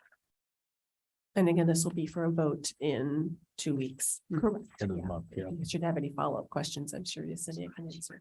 Yeah, I will make sure to send you the itinerary and all that electronically. Okay. If This it looks needs to be similar to- discussed, it could be removed from the consent agenda. Say that again? If it needs to be discussed, it could be removed from the consent agenda. Right. And I will remember to ask before we. I was helping you out there. Thank you. Since you'll be sitting to my left, you can remind me again in 3 weeks. Okay. Thanks. And the next one, the Director of College and Career Readiness, we kind of foreshadowed this at our presentation in December. This is the first task of our Explore Multiple Paths action plan. The first task was to develop this job description, and hopefully we can get someone great and who's excited about helping us forge this work forward. So we did look at several job descriptions, and there was also one that had already been started in the district. So you have the attached draft of that job description. If we have your support this evening, Brian and Dan will commence their financial analysis to determine a nice competitive salary. So this is a net new position. Correct? Yes. And it's not subsidized by grants. No. And what's the ballpark annual salary? We looked at a few, and it was between 130 and 150. So they'd have to do a little bit of a deeper analysis into what we pay current directors and what other districts are paying. And how many direct reports will this director have? Are there like 5 people, 6 people that?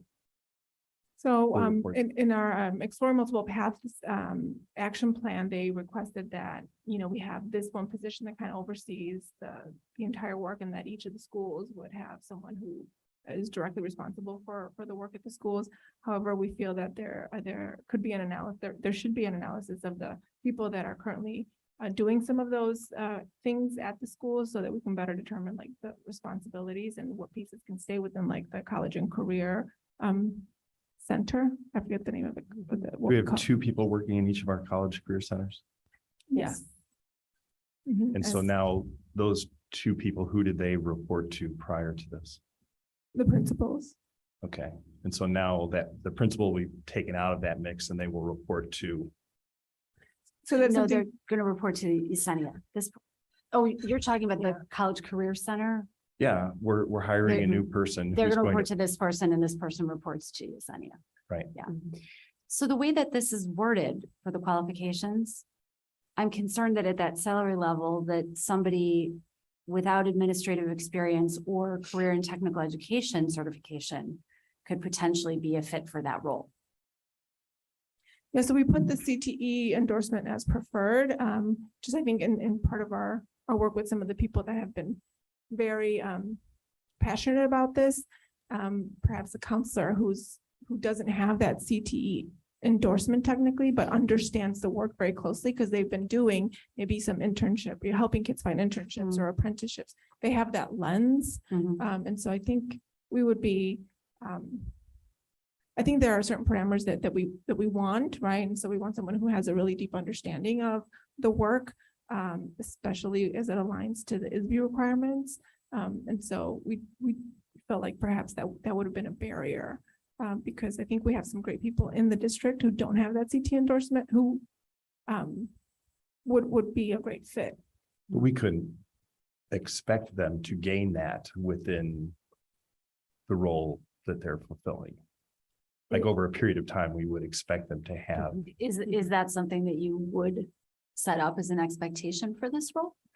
I think we could. It's not a very long, like a endorsement to obtain. Well, I guess it's up to you whether or not that's necessary. I wouldn't feel comfortable, personally imposing that in order to approve this, but I guess I am wondering where this fits in with all of the other elements for the strategic plan. It's a big ask, I think, to approve this role, not knowing what other roles we're going to be asked to approve to support the strategic plan. And that's my concern. I don't have an objection to the role philosophically, but it makes me very nervous adding another person to admin before we've taken a look at the strategic plan and how many other roles we might be asked to add. We have to be very thoughtful about adding net new administrators. One of the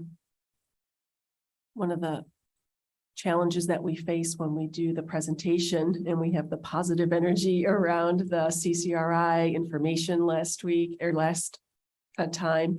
And we were able to really focus in on all the good things that would be happening for our students, because we do have 2 CTE coordinators right now, and they are working very hard. But it's very difficult for 2 people with other responsibilities to be reaching out to our businesses and to be doing all of those things that we would be using district dollars more efficiently if one person was doing that on behalf of both campuses. So we really look at this position as cost savings. We are going to be required to do the CCRI work. That's an expectation for the state of Illinois. We're trying to make sure that we get on the ground level to get the most qualified people to help us meet that expectation.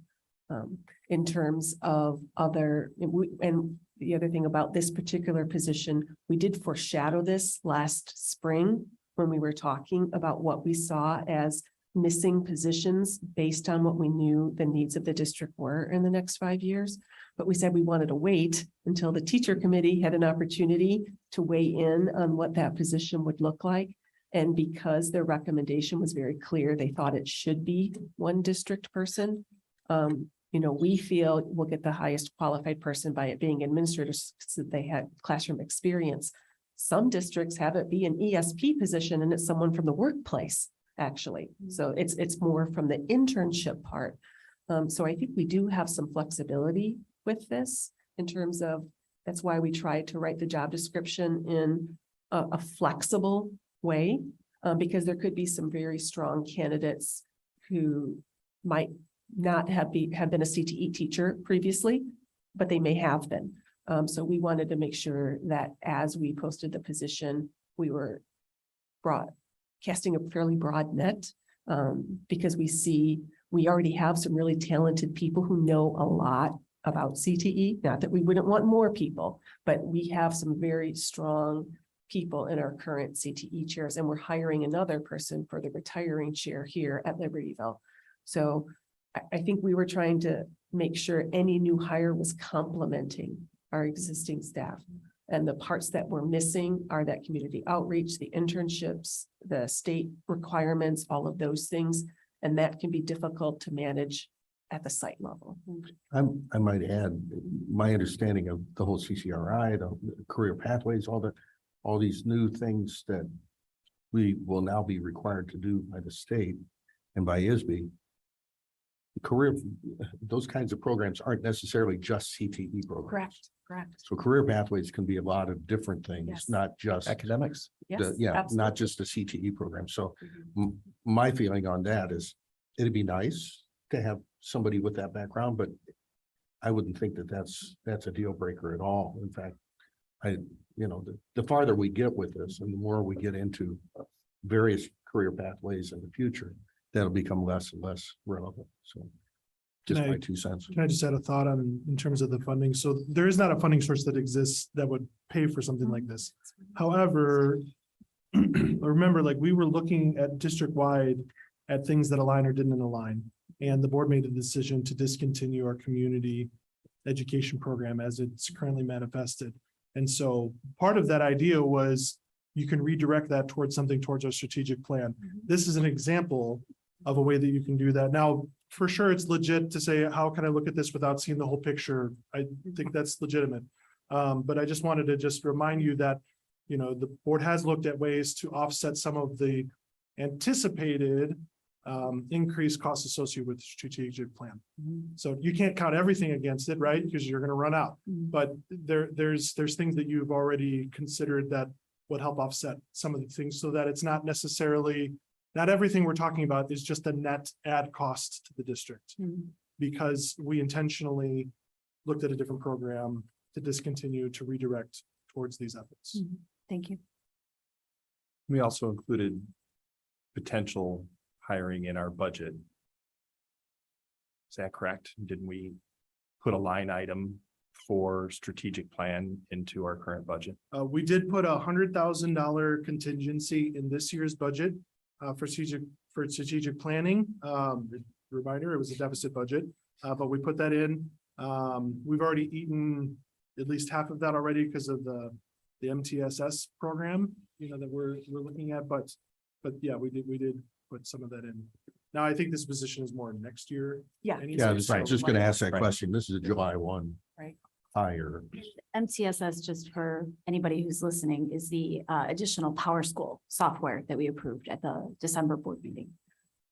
Sorry, Jim, go ahead. Yeah, so in order to answer those questions and have everyone feel as comfortable as we can and still meet a logical deadline to approve this position and hire this position so that we don't miss out on those candidates, what's our next step that we could take if we're, are we comfortable with trying to get some of those questions answered fairly quickly, or with the information that Dan has just provided, or do we need to pull this off the agenda for this month?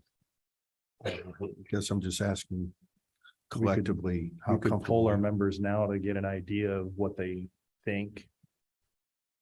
And then we'd have a good idea going into the next meeting. I, for one, support the idea philosophically and practically. So I'm always a little concerned about hiring another administrator when we could hire teachers to take some of the load off. But in this particular case, it was part of the strategic plan. So I support it. Anyone else have some thoughts?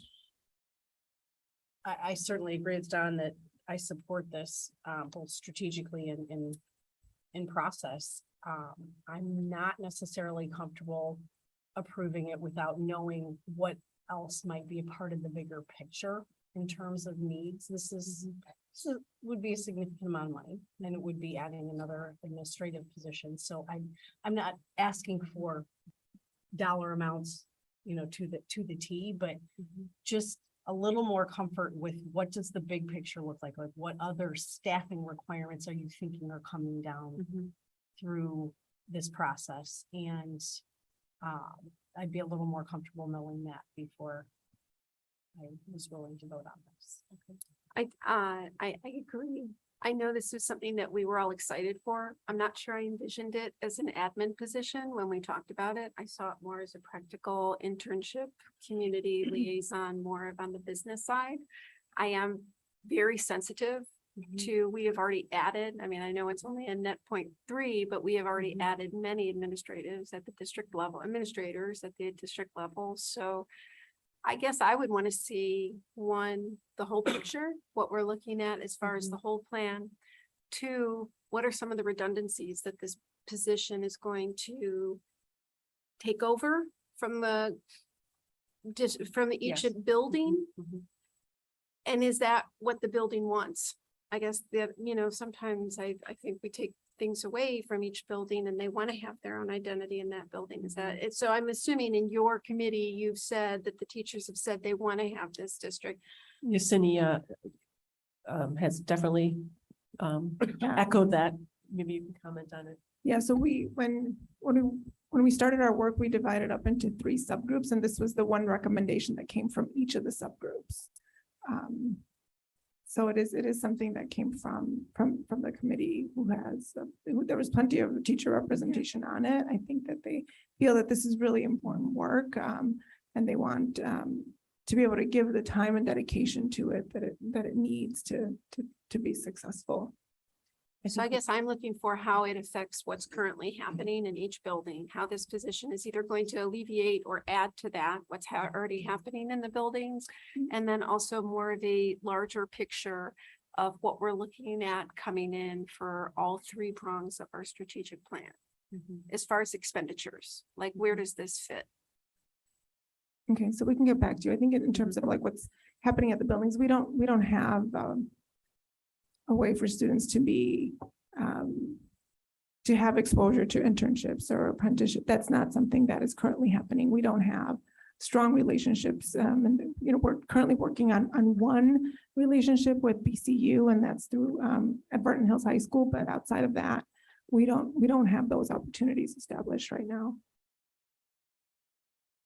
But you would appreciate having something that more clearly delineated some of those things that without this position, these would continue to be voids in our student experience. And we know that our students need these, and to very clearly articulate that, because we assume some of these things are already happening. Right. And so I think making more clear what would be new work that this person would be doing, what would be work that would be coordinating the work of existing people. We could definitely refine or put a memo together that clarifies that in the job description. Indeed, I'm always excited about this because I think this has been a missing piece in our students' journeys. But we have to look at the cost of it. I think it would be, as we kind of look at the next steps, it would be good. Dan pointed out and reminded us about, we've done one sort of offsetting, if you will. So with the community education program, so maybe factor that in. And also would be helpful to see what other schools, how do they how have they established these programs? Like we have a few in just our neighborhood that have strong programs. Yeah, both Grays Lake and Lake Zurich have very strong programs that have been recognized across the state. And those are two of the job descriptions that we did use. So it's this structure for a high school district is very common. It's not something that we're going out on a limb to particularly make up ourselves, but we can definitely reference that for you. I see this as a long-term investment. That's why I want to be very careful about it, right? The worst thing we can do is not have the money for programs that were, and we said that Yes. was going to be a non-starter, Mhm. right? So I see this as a long-term commitment. I want to make sure that we do it right the first time. And I'm sure we all do, not just me, but I want to,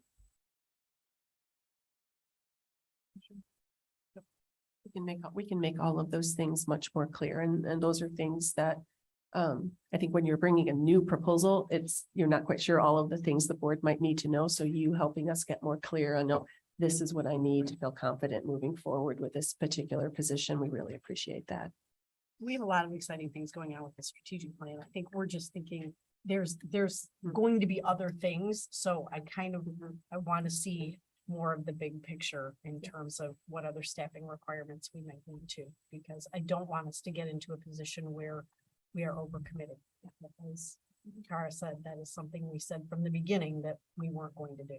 Yeah, and something to be certain though is the strategic plan, just because we're taking on some path of, some tasks, some whatever, doesn't always mean we got to add more people. Right. It could be, the strategic plan just is the direction that the existing staff or the existing program goes. So I guess I'm less concerned that where's the next shoe to drop in terms of staffing, but I understand the concern that, without us knowing what could be possible, although, again, we have the ability to, we'll vote on those. If there's another one that comes down the pipeline, we'll be voting on that as well. But to Kara's point, you want to do it right the first time. So we don't want to get ourselves into a situation where, darn, I wish we would have thought about this before we approve this. What I will tell you is like Denise has said, it with schools around here, schools around where I am. The district I work for is a third the size of our district. We have an administrator like this, a position like this. So it's something that's both important for our students, but also important to keep up with the requirements of the state. So.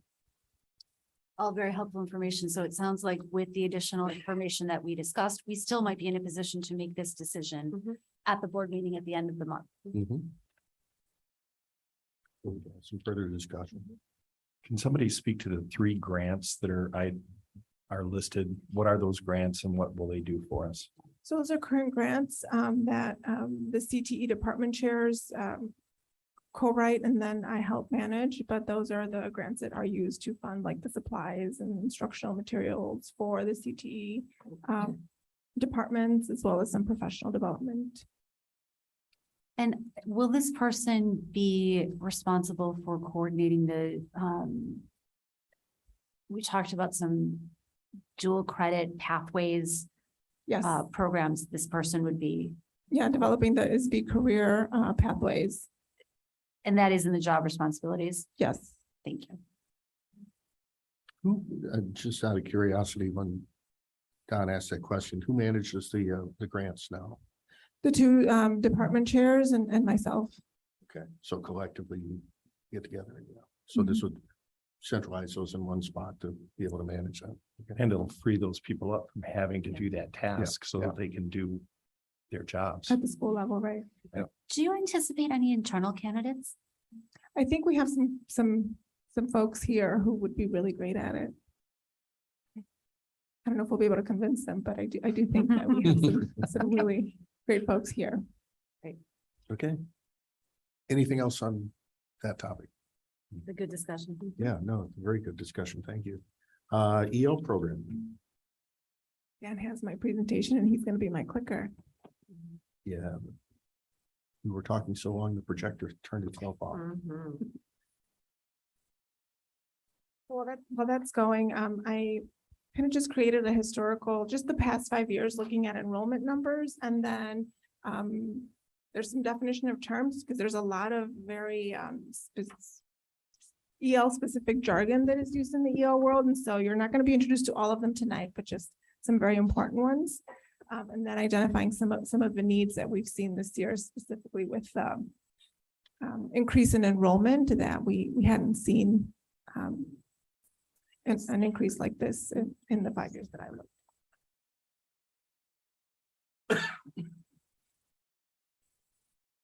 Hold, please. Holding.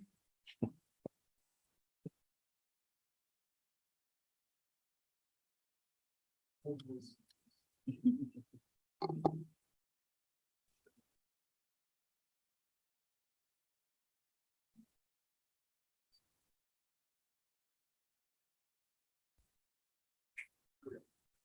Thank you, Dan. So if you could go to the first one, please. So here you see our enrollment, and we have it broken down as a whole district and then by school. And I included our outplaced English learners on here because even though they may not be in our schools, we are still responsible to make sure that they get the appropriate services. So as you can see, in 2018-19, we had a total of 73 students in the district. And right now, the 2022-2023 numbers I pulled the last week because I wanted to have the most up-to-date numbers in case that we had any new students enroll before we went home for break. And so we're at 120 as of last week. And there are 25 students who have identified on their registration that they are first year in the district this year. So we've received 25 new students and whose time this year is their first time in a U.S. school, which is some of the things that have come up at the schools in terms of programming and servicing. So as you can see, we've grown a little bit faster than I think the district had anticipated or that the district was used to. If you want to go to the next one, Dan, here you have that breakdown by grade level. The 50% increase over last year. I'm just noticing that it's a 50% increase over last year. It's only affecting our total enrollment by 1.1%, but in terms of just straight English learners, it's an increase from last year. In 1 year, we've had a 50% increase. Yes, and I think that's part of what the anxiousness that we're feeling in our schools, or like, you know, our student, even our student board members have brought it up in their student board reports, right? I think there's just a lot of differentiation and needs that come with ELs that I don't think our system was ready for. And so we are definitely feeling some of that. The next slide, Dan. And so this was something that was really interesting to me. We have a total of 23 languages represented in our English learners in the district. About 50% of those are Spanish speakers, 13% speak Russian, 8% Ukrainian, and then 29% the other languages. But when I was looking at this data 5 years ago in 2018-19, the order was different. It was Spanish, Russian, Chinese, and Korean. And so it was really interesting to see how that started to change in the past 3 years. And so we're going to get to our definitions here. And so an English learner is identified as any student who identifies their native language as a language other than English in the home language survey that is completed at registration time. And so they are considered an English learner until they are able to meet the state's proficiency level on the state assessments and are able to fully integrate into the mainstream classrooms. And so we're actually, our state mandated testing or assessment for English learners is starting this month. And so our schools are preparing to do that, our annual access assessment. And so students have to meet the language proficiency guidelines set by the state in order to exit or no longer be identified as an EL. And this is also a newer term if you've been around education, we used to call them ELLs. And about 7 years ago, the federal government dropped one of the L's.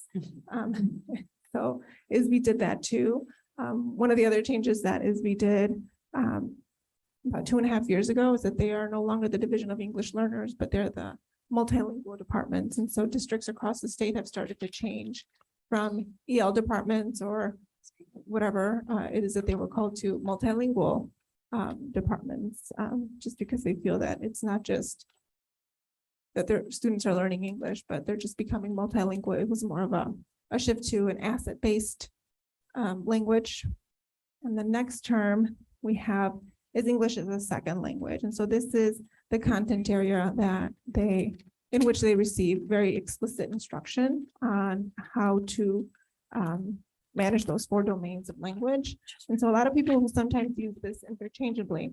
And so I like to tell people EL is when we're talking about the student, and ESL is when we're talking about what they're learning.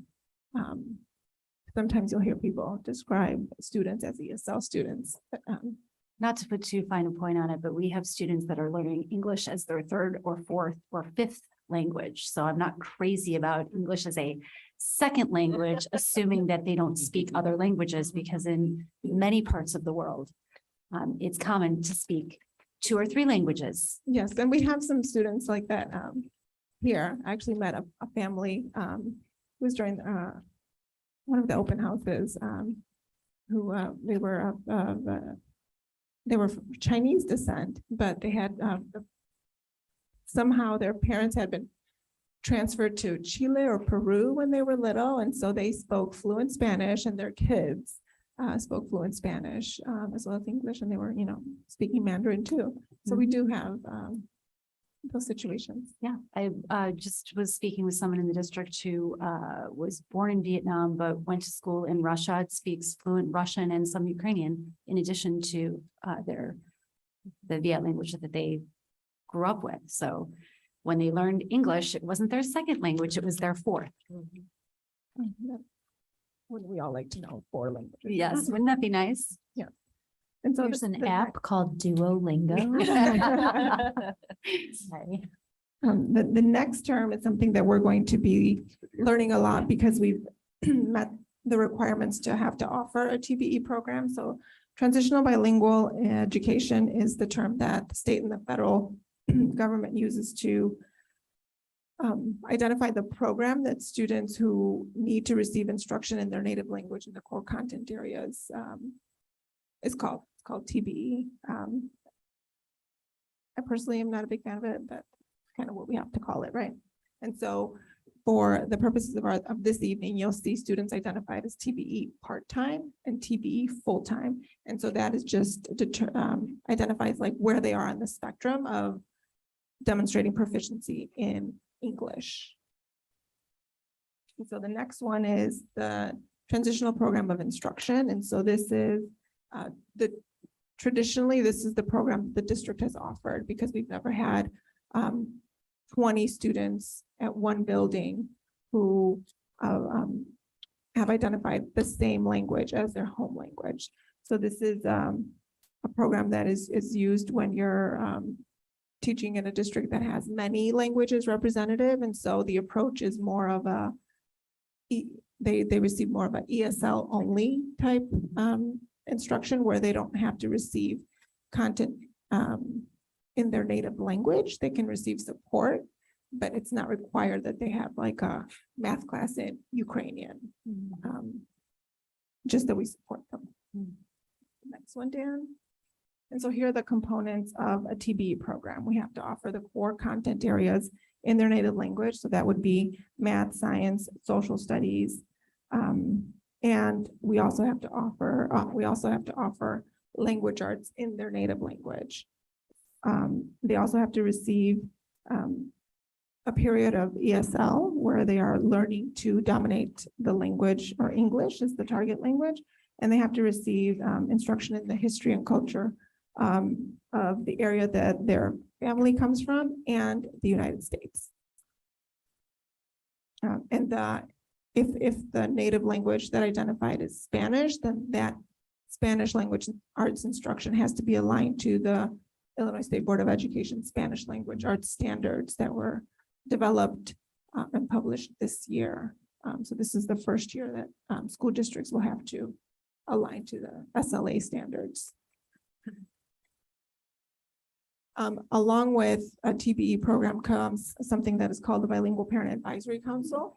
So this is a requirement that asks that districts create a parent advisory committee that consists of parents or legal guardians of our TBE teachers, of our counselors, or just folks that are working with those populations and some folks from the community to participate in the planning, operation, and evaluation of our TBE program. They ask that the majority of the committee be representatives of parents or legal guardians of the students enrolled in the program. Membership in the committee is a representation of all the languages served in the program to the extent possible. They have to meet 4 times a year. We have to keep, of course, agenda sign-in sheets for all of these meetings. They have to review the district's annual program application to the Illinois State Board of Education for EL programming, as well as approve any of the, if we were to start receiving Title III funds, they would have to approve the plan to spend those funds. And then they The also Parent have, Advisory Council would have to approve it? yes. And that was something that was added a handful of years ago. ISB was finding that districts were receiving Title III funds and not using it for EL programming. And so we do have a BPAC now at Vernon Hills. That was something that was established this fall, and they've had their first meeting. So that is exciting. Next one there is the licensure requirements. So for all of our teachers teaching in our TBE program, it's required that they have a content area endorsement as well as a bilingual endorsement in the target language. So we would need Spanish-speaking math teacher, Spanish-speaking science teacher, Spanish-speaking history teacher, as well as a teacher who could teach Spanish language arts. And then for all of our TPI program, which is what, yes. Stop you there. Does that identify a need for us to hire additional staff? Or do we have staff that can fill that need? No, we don't. So this is something that we'll have to look at staffing. I'm not familiar with how many people are retiring, what are the areas that people are retiring in. That's something that I'm hoping to learn about this in this staffing plan that's or time that's coming up. I think we start in February, March.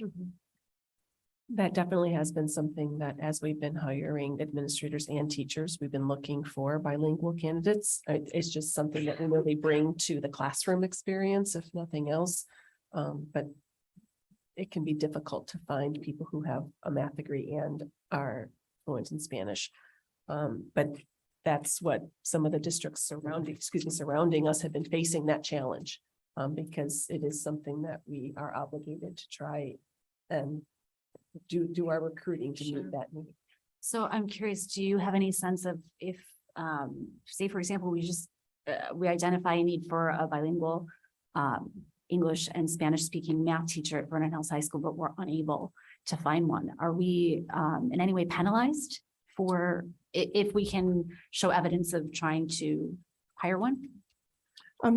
We wouldn't be penalized because we don't have enough students to receive funding for EL programming. I see.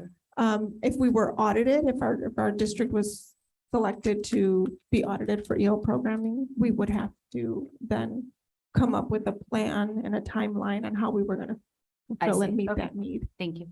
So and this is just I apologize if this has sort of been answered or implied.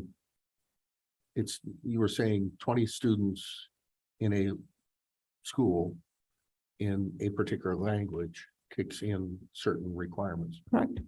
Do we have that at Vernon Hills at this point in time? We have 20 EL students. Yes. Spanish speaking EL students Yeah, we reached that threshold last year.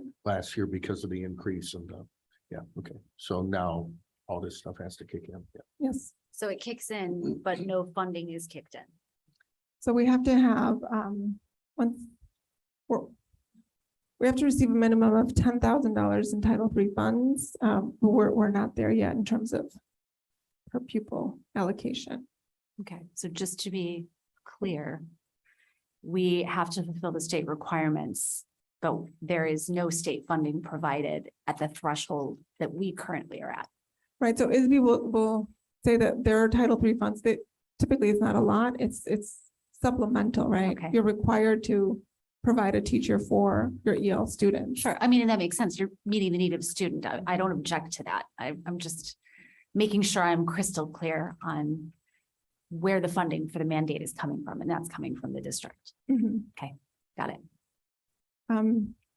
TPI is the program that we have been delivering, and that's when we have, many languages spoken, and so teachers just need to have an ESL endorsement. And so we do have teachers who have ESL endorsements at both schools. And they're working very hard.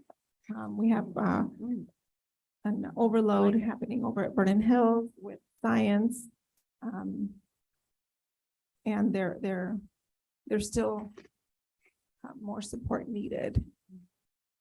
The next one is the licensure requirements for administrators. So once you hit a population of 200 students, it requires that you designate an administrator to oversee the program. There is a lot of compliance pieces that come with EL programming in terms of entry testing. There's annual letters that have to be mailed out at the beginning of every year to tell and inform families what type of program they are being enrolled in, what are the components of each of those programs. There's the annual federally mandated assessment, and then there are end of the school year letters that need to be sent out in terms of communicating the scores that were attained on the access and then the programming for next year.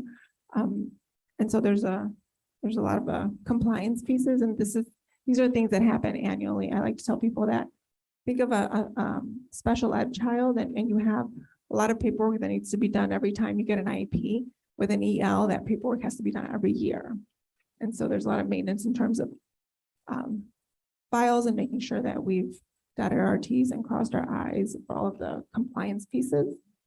And so the state also requires of the administrator that is assigned to oversee the program to have, if it is a TBE program, to have a bilingual endorsement. And if they don't, we need to have a professional development plan. They have to receive a certain number of hours annually. I think it's about 18. If it's not a TBE program, then it can be someone who has an admin license and an ESL endorsement. So like you said, we have seen a significant increase in enrollment from last year to this year. And Vernon Hills did meet the threshold for a TBE program last year. Currently, as the program is structured, it does not meet compliance as set forth in the Illinois School Code. Again, you could go to the next one. So here we have the students in terms of TBE full-time and part-time, and you'll see that we went from having 25 students designated as TBE last year and 0 as TBE full-time to 17 as TBE full-time. And so the majority of your newcomers are going to be full-time students. So they have to, not only do we have to teach them how to navigate an American school, but you have to teach them the basics of the language, just so they can communicate socially. But also then we have to make sure that they're getting the appropriate access to grade level content and curriculum in their native language. And so it's tricky. We don't have a large number of parent refusals, which is great. And then we have a handful of years ago, we had a couple of students on a 22827 plan. That's not very common. So I was actually really surprised to see that we had that a couple of years ago here. We don't have any now. And then we do have 2 students whose status was missing. Yesenia, what is that? 22827 plan, just. So clarify. a handful of years ago, like if you had very severe special ed needs and you were an EL, there was like it's really hard to meet the needs of both of those. because there's not a lot of people who can do that. And so there was a special plan that kind of allowed the students to not have as, their EL program was not as prioritized as their special ed needs. Okay. And I'm sorry for my ignorance, but parents refuse. What does that look like? I don't understand what that means. So I, as a parent, you can, if I moved in and you tell me my child has been identified as an English learner, I could say, I don't want them enrolled in that program. I And see. they won't get any of the services, but we still have to give them the federally mandated assessment every year. They would still have to take that test. I see.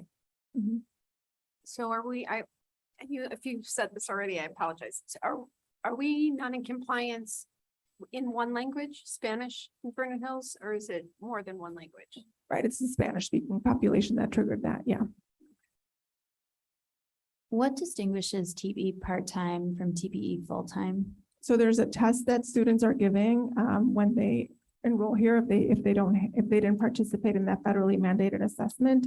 And there are, you get a score for your oral, like oracy, there's a literacy component, there's speaking, listening, reading, and writing component. And so the literacy component is what determines if you're part-time or full-time. And So- then that means there's a certain number of hours per day spent or certain supports in place, or Yeah, so if you're a full-time student, you have to get your core content areas delivered in your native language.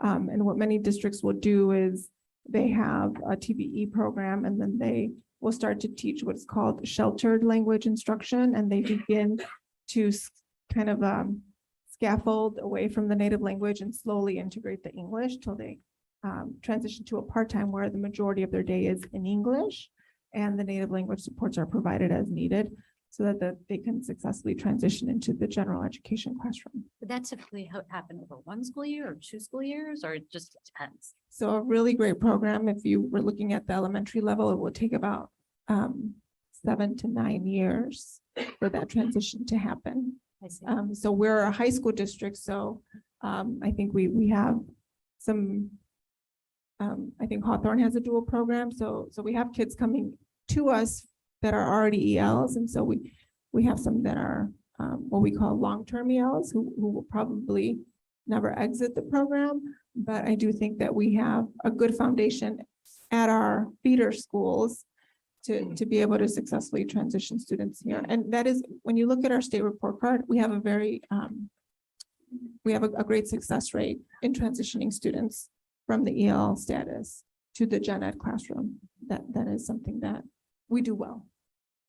so can you just explain the discrepancy as to why we went from 0 last year to 17 this year for full-time TBE? I think we didn't have the number of newcomers last year that we have had this year. We're at 25.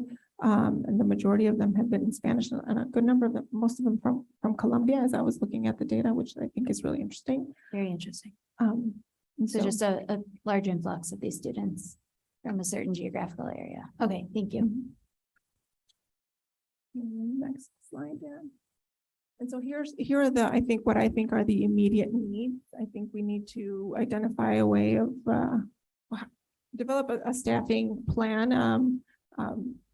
And I think it needs to be a multi-year staffing plan, like, okay, this is because it is not easy to find content area teachers that are also fluent in the language and have the bilingual endorsement.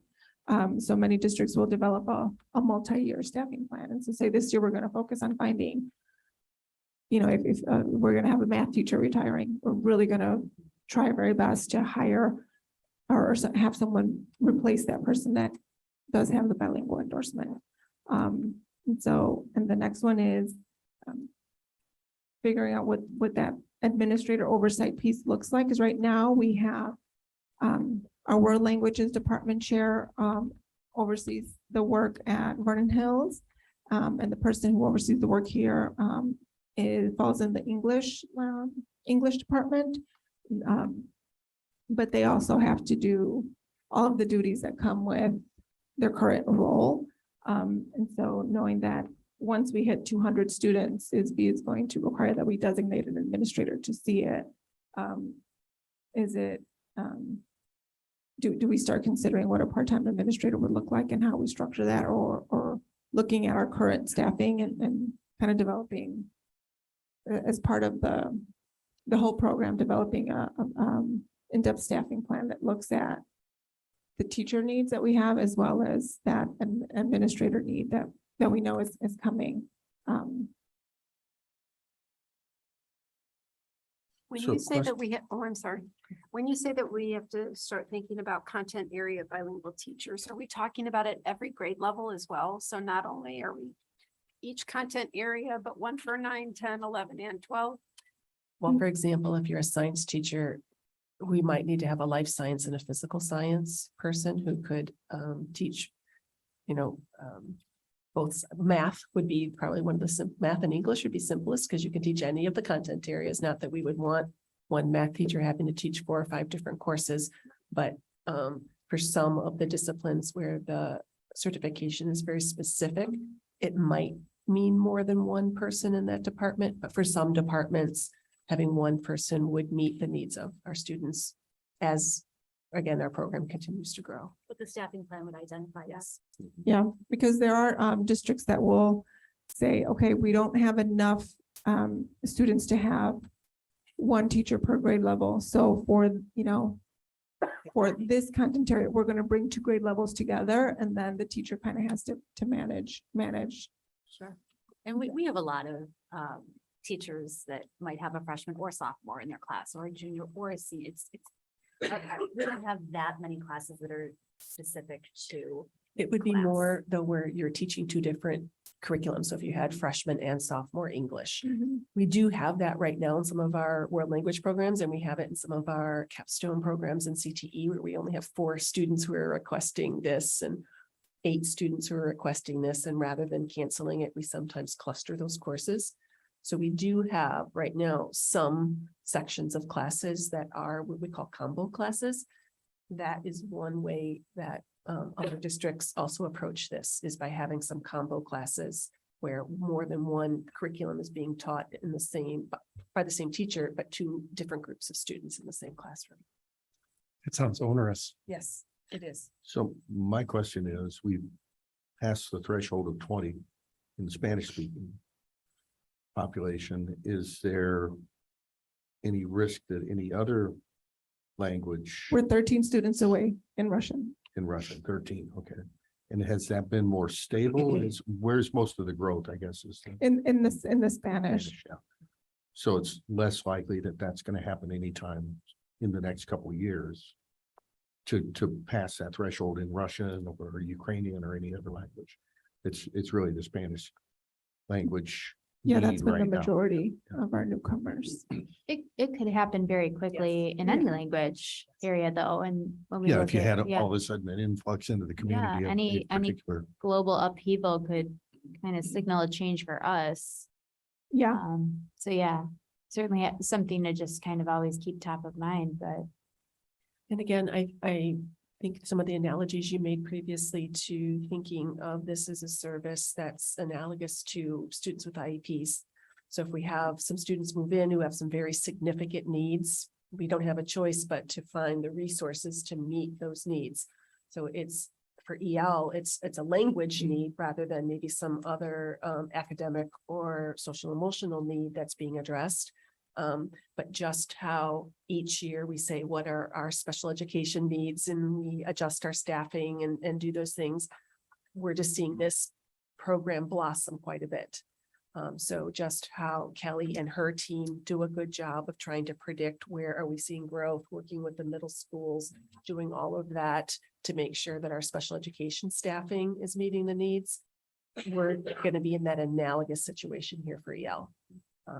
And so just like we have a special ed director, the state knows that we are going to soon need an EL director for many of the same kinds of responsibilities. And I think our total enrollment right now is 120. And the requirement for a full-time person is 200. So what we're trying to prepare you for is what might that look like, and not to go from 0 to 100, but to say in this next year, would it make sense to have a half-time person? So that we are getting some of our So we're consolidating again, because right now it's being delivered separately at both schools. And there's not one person in the district who necessarily is overseeing, other than Yesenia, who has lots of other things to do, who's overseeing the program. Yeah, and I think Tammy Black over at Vernon Hills is doing a tremendous job and, you know, the Illinois State Board of Education has an exchange with Spain where you can hire teachers from Spain and they come over for 3 years. And so kind of pitched, oh, you know, Tammy, is this something we want to consider? And she was very gracious and said, I have a lot to deal with all the newcomers and trying to figure out how to best service the needs. Right now, I just don't have the capacity to start thinking about that at the moment. Because I think in one of our classes at Vernon Hills, the 8th period, we have, I think it's 18 or 19 students in that 8th period. 18 students in that 8th period, and they are, the gamut of the language is all over the place, and it's kids from multiple languages, so it's really hard for the teachers to really meet them where they're at and make sure each of them. I get do what they want need. to, you know, as we're painting this story of the challenges we're facing, I do want to remind the board also that we have added staffing to our EL program. Last fall, we added another section of teacher time. And in the fall, we also added 2 more part-time English language or EL assistants. So they could supervise some of the needs that we see here. So we've been using our contingency and other things to meet some of the growing needs. We felt we need to bring it to you because we see some big program adjustments that are going to call for more investment than just a section or 2 here or there. So we wanted to make sure we've been keeping up with the small changes within the current budget. But for next year's budget, we're going to need to make greater investments in the EL services. From a funding or financial standpoint, is there like a number of students at which point we can start receiving more grants or funding from the state? There is, and I don't have that number off the top of my head. I did talk to our principal consultant at ISB at the beginning of the year when I was trying to submit the application and I couldn't. And I was like, saying, why don't I have access to this application? And we just don't, our enrollment hasn't triggered it yet.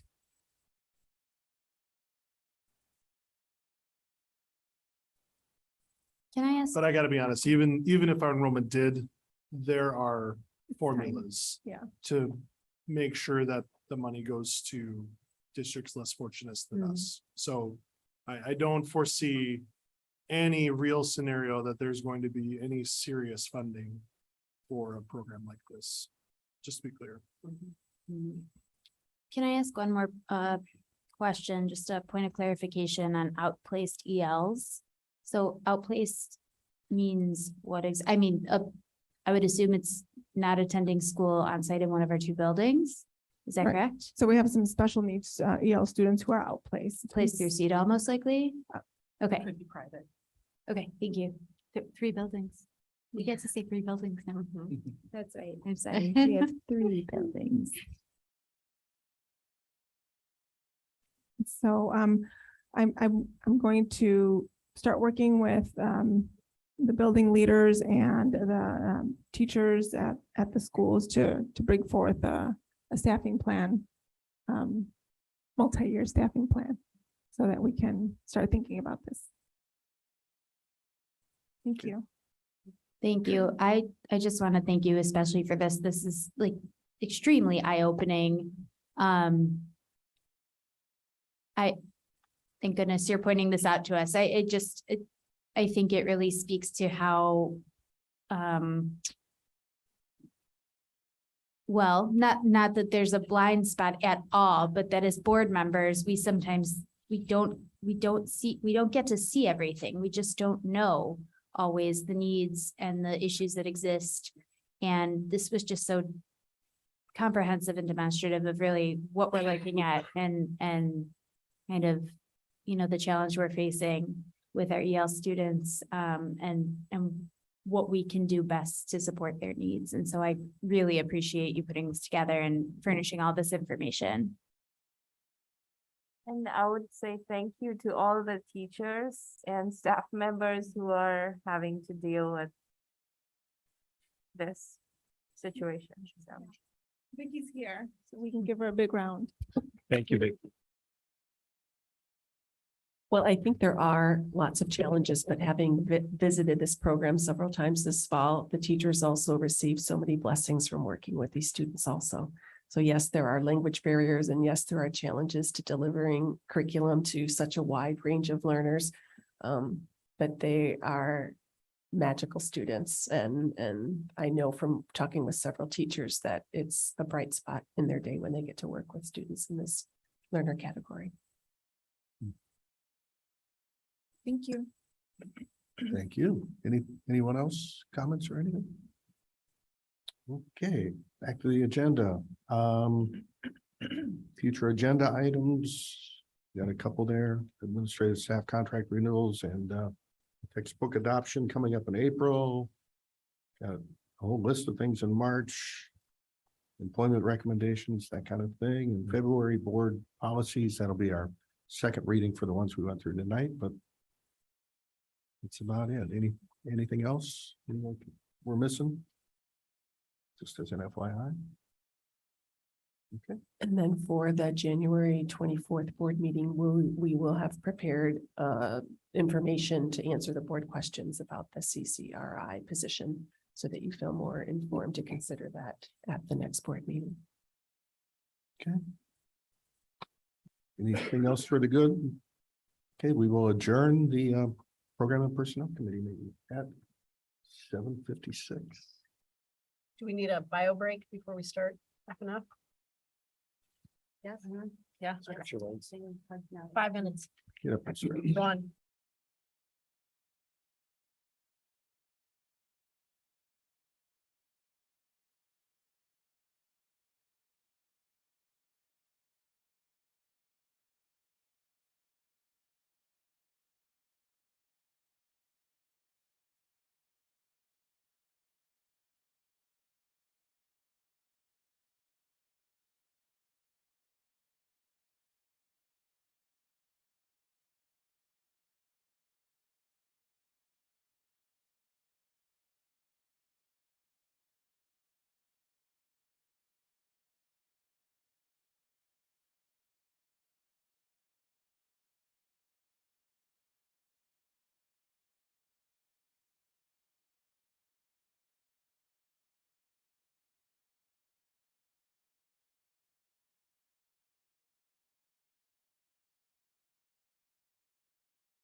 Here we go.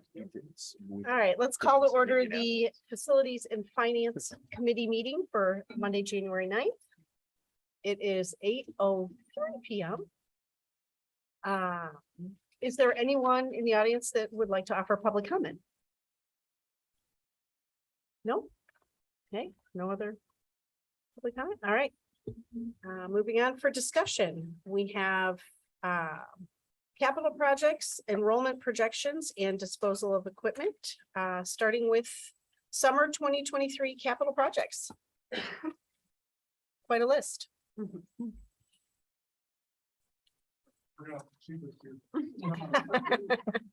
I think we all are.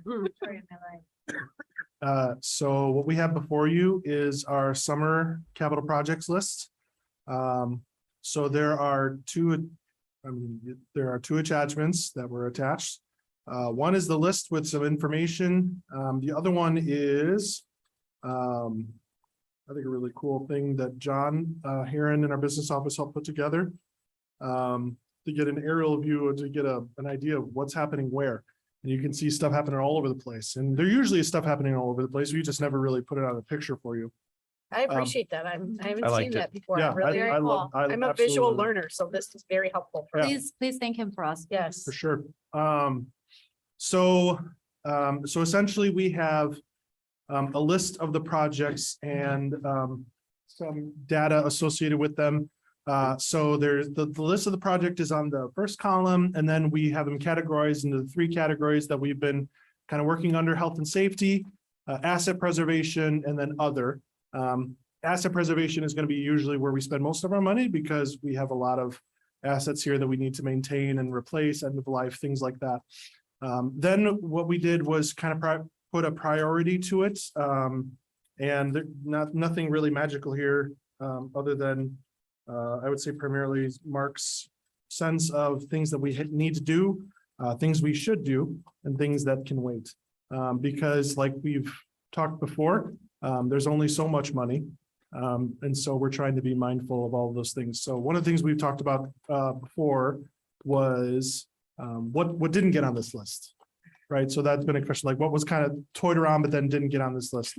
What's not on the list is on here, but there's just no dollar amount attached to it, but there's a note to let you know kind of where that was. The next column is more specific description. So for instance, the first one is asbestos abatement, but really the more description is it's the asbestos abatement associated with the water fountain replacements and the washroom remodel. So that's a different contractor that has to do those things. And so that's what that is.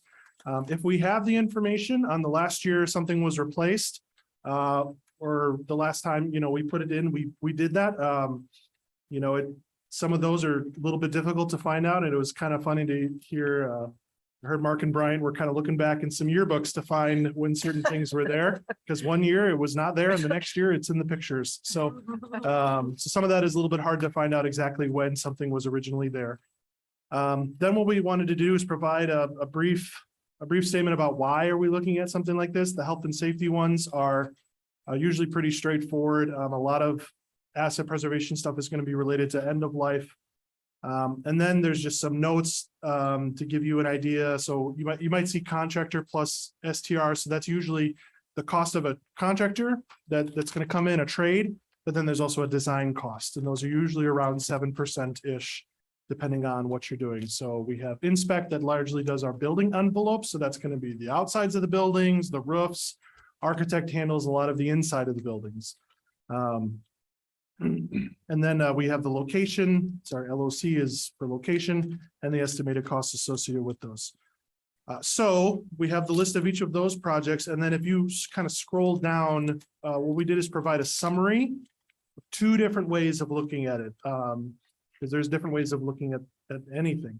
One is we decided to write I put together a summary of categories. So health and safety, what are the must-dos, the should-dos, the can-waits in there. And for health and safety, there's no should-dos or can-waits. They're all must-dos. So that total is listed for you there. We're on the second page of the list. The second category is asset preservation. So you can see the totals for what's the must-dos versus should-dos. And again, no can waits on asset preservations, and then other projects, must do, should do, and can waits. And so you see the total there, and then the next one is categorized by, summarized by priority. So it's prioritized by the must do's with each category, then the should do's by each category, and the can waits by each category. The can waits they're all zeroed out, so that's why the zeros are there, but the numbers for what we were estimating for those are included in the item column. So right now we're sitting at an estimate of about 4 million, which is a little bit higher than where we're at this year. And then let me see if there's something else that I wanted to mention briefly. So you can see the aerials that show where the parking lots are, the hardscapes, kind of the location of all those different areas. I don't think I need to explain more about what that is. But yeah, this is the list of projects. One thing I do want to be clear on. I mentioned it at the last meeting, but I would just want to make crystal clear again. We are still working on the prioritization process that would include all of the remodels that we're interested in doing. We're still working on that. That's not really part of this. This is part of we got to keep moving. That other process is just taking longer than I thought it would. But we need to move forward on summer projects. And so really, that other process will help inform our future projects that we're looking on that aren't necessarily tied to summer. There's a lot of projects that have been talked about or proposed or discussed that are not summer projects. So we've talked about the cafeteria here before, that you can't do that in the summer. That's going to take a couple of years to renovate that cafeteria. So there's a lot of projects that aren't confined to a summer. These are the projects that are confined to the summer. And then in terms of how do projects really get on this list, they're going to start with really our long-term capital plan in terms of like where are our assets and where is the timing of those. And then Mark will basically do an analysis of what can we do right now. So for instance, there's a number of HVAC things that aren't on this list that we would have originally probably put on there, but we can't get the equipment. You're going to wait a year to get the equipment. So we can't, even if we ordered it right now, we wouldn't be able to get it in time for summer. So some of the lead times have significantly impacted like the specifics of what's on this list. And just anytime you have a plan, kind of back to the comment that Jim made about the action plans, right? We have objectives, but sometimes those tasks can shift depending on what's happening. That's happened with some of these projects. So for example, the chiller, originally we didn't anticipate the chiller would be for this summer at this building. We would plan that it'd be a little bit later, but since last year, the chiller has been failing and it's showing its age and it needs to get replaced sooner than later because we're running out of the ability to repair that at a reasonable rate, if that makes sense. Mm-hmm. So those are a lot of the things that go into what gets on this list. Mark, anything? Yeah, another example, again, is the remodel of the two washrooms. The remodeling of the two washrooms. We had on the long-term capital list to have the bleachers be ADA compliant here at the stadium at The visitor bleachers. the visitor bleachers at Libertyville. Well, we've done some work in these washrooms a few years ago, and now the problem is come about again, where we're getting a sewer gas smell. So we've got deteriorated pipes that we can't find. So we need to find it to solve the problem. So, you know, that bumped that project, the other project, lower priority because, you know, it's a health and life safety here on this one. So, Vernon Hills, we had in the long-term capital plan, the roofs are placed in a certain order. Well, I analyzed where we were at. We're doing roof number 16. That's the one we've had the most leak repairs in the last 2 years. So we bumped that to the top of the list because that's the roof that's failing the most at this time. So all those things are taken into consideration when it comes to the items that go onto the list and try to stay within our budget as close to we were to last year. How close is this one to last year? You said it was close. How close? We were at 3.7, 3.8 this last year. So this is sitting at 4 right now. So we intentionally like add more because of, inflation, right? So we usually kind of adjust that by a certain amount. We've been working on that the last couple of years, so this is probably a bit more than that, but also some of these are like smaller numbers and it's hard to know where numbers will come in. You could have some numbers come in less. We had it last year where some numbers came in a whole lot higher. So that's why we have some of these should do's that should the must do's come in higher, the should do's are gonna have to be weights. And in terms of what you need from us to move forward to go out to bid, what are you looking for from this conversation? The biggest thing of what I'm looking for is informed, that you're informed of the list that we're looking for, that you're comfortable with the list that we have, because a few of these we would intend to bring back. Some of the things that are co-op that we can order now, we would bring it back in January to get them ordered now, so that we'll have them in time for summer, which we've had that song and dance a few times with a few projects now, bringing things a little bit or sooner than we would have otherwise. But just with lead times and everything like that. This sort of is intended to answer the question that we will have in 3 months when we go to approve one of these bids. How does this fit into the big picture? And so this is sort of the big picture of what. Yeah, I appreciate the level of detail on this, and particularly the last year replaced. That's eye-opening in some cases, and it really speaks to the need to continually maintain our assets, and the fact that, you know, we spend money on maintaining our buildings every summer, but this is a very clear way of looking at why we have to do those things and why certain things you know, fall farther up the priority list. So I appreciate the level of detail you guys provided on this. I have one little question. When it talks about the asbestos abatement with the water fountains, I see that the abatement obviously is a must do, but then water fountain replacement is a should do. Are those costs separate, or would that be one or the other? Does that make sense?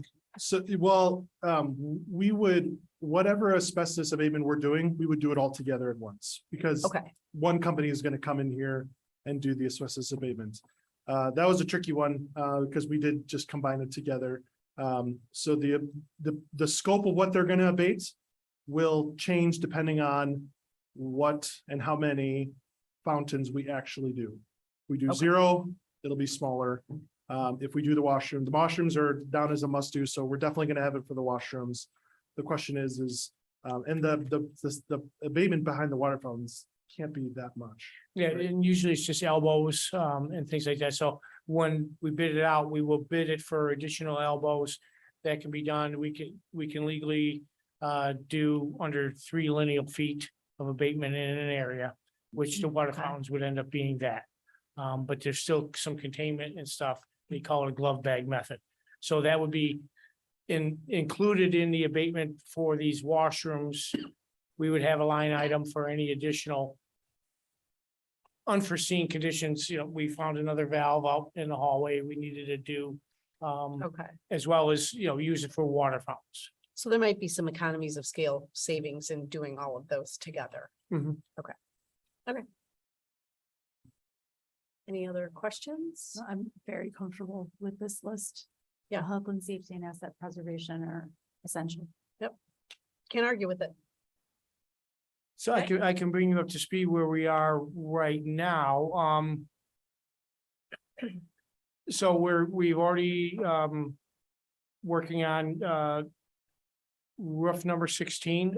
We will be going out with bid notice here end of this week. We'll be bringing it to F&F in February for that, for February completion. We're finalizing Cougar Way with that work also, so that I'm anticipating a February board approval. I have we're finalizing the prices for the chiller project at Libertyville High School. And we'll have that for this month. That's the co-op pricing, as well as finalizing the And I'm losing my place. The Vernon Hills High School baseball infield. Because that product, last year, they were sold out by March. So that's another one, getting the final numbers, from them. In the final contract for the co-op pricing on that. And I can also, possibly have the weight room flooring this month also to lock in those co-op pricing. And then obviously we're working forward with, then we'll put the bid packages together for the abatement, seal coating and all the other projects.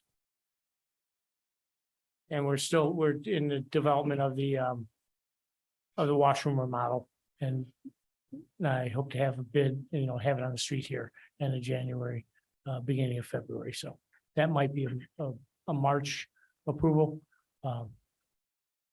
At this point, I'm not quite sure.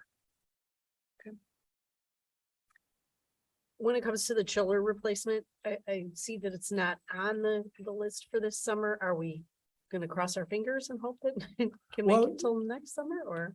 So there's the Vernon Hills chiller and the LHS chiller. The LHS chiller is on for this summer. Okay, The Vernon Hills one, we held off we're gonna hold off on. Okay. until next.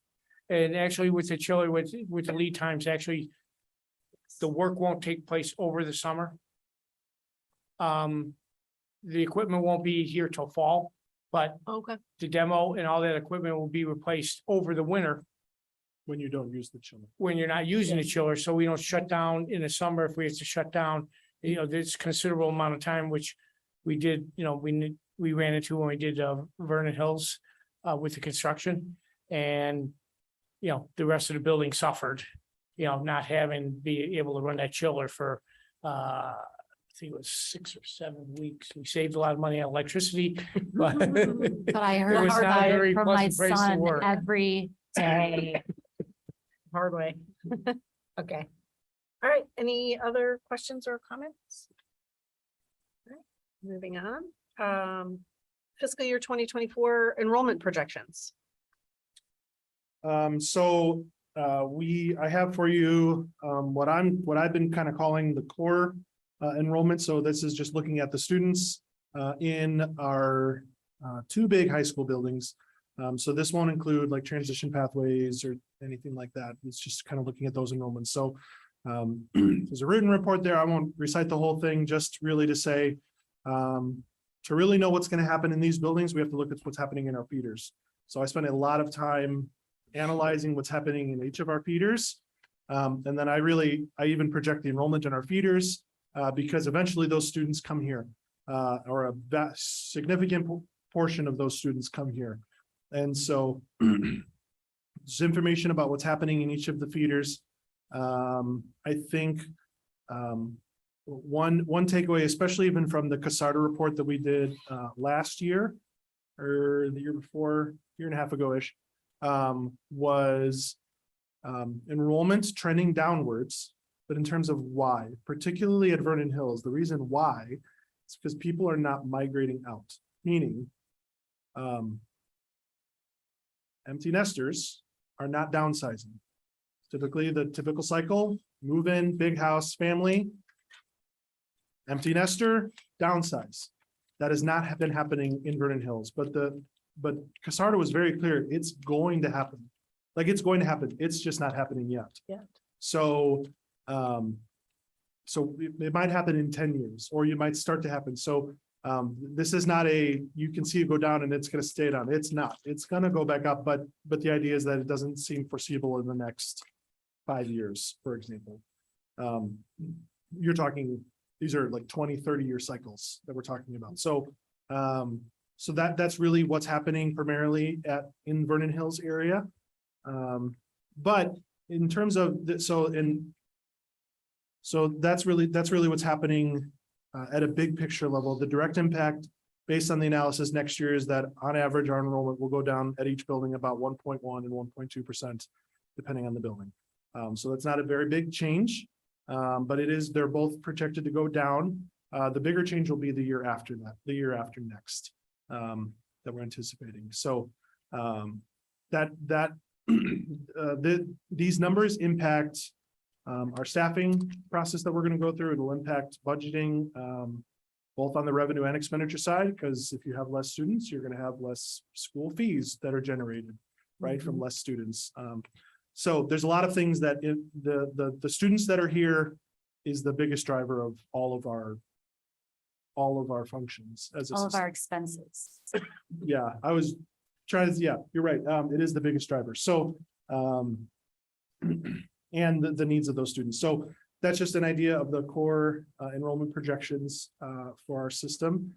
There's another level of projections that I guess just to let you know that I'm working on. And this is related to even our equity action plan in terms of allocating resources equitably.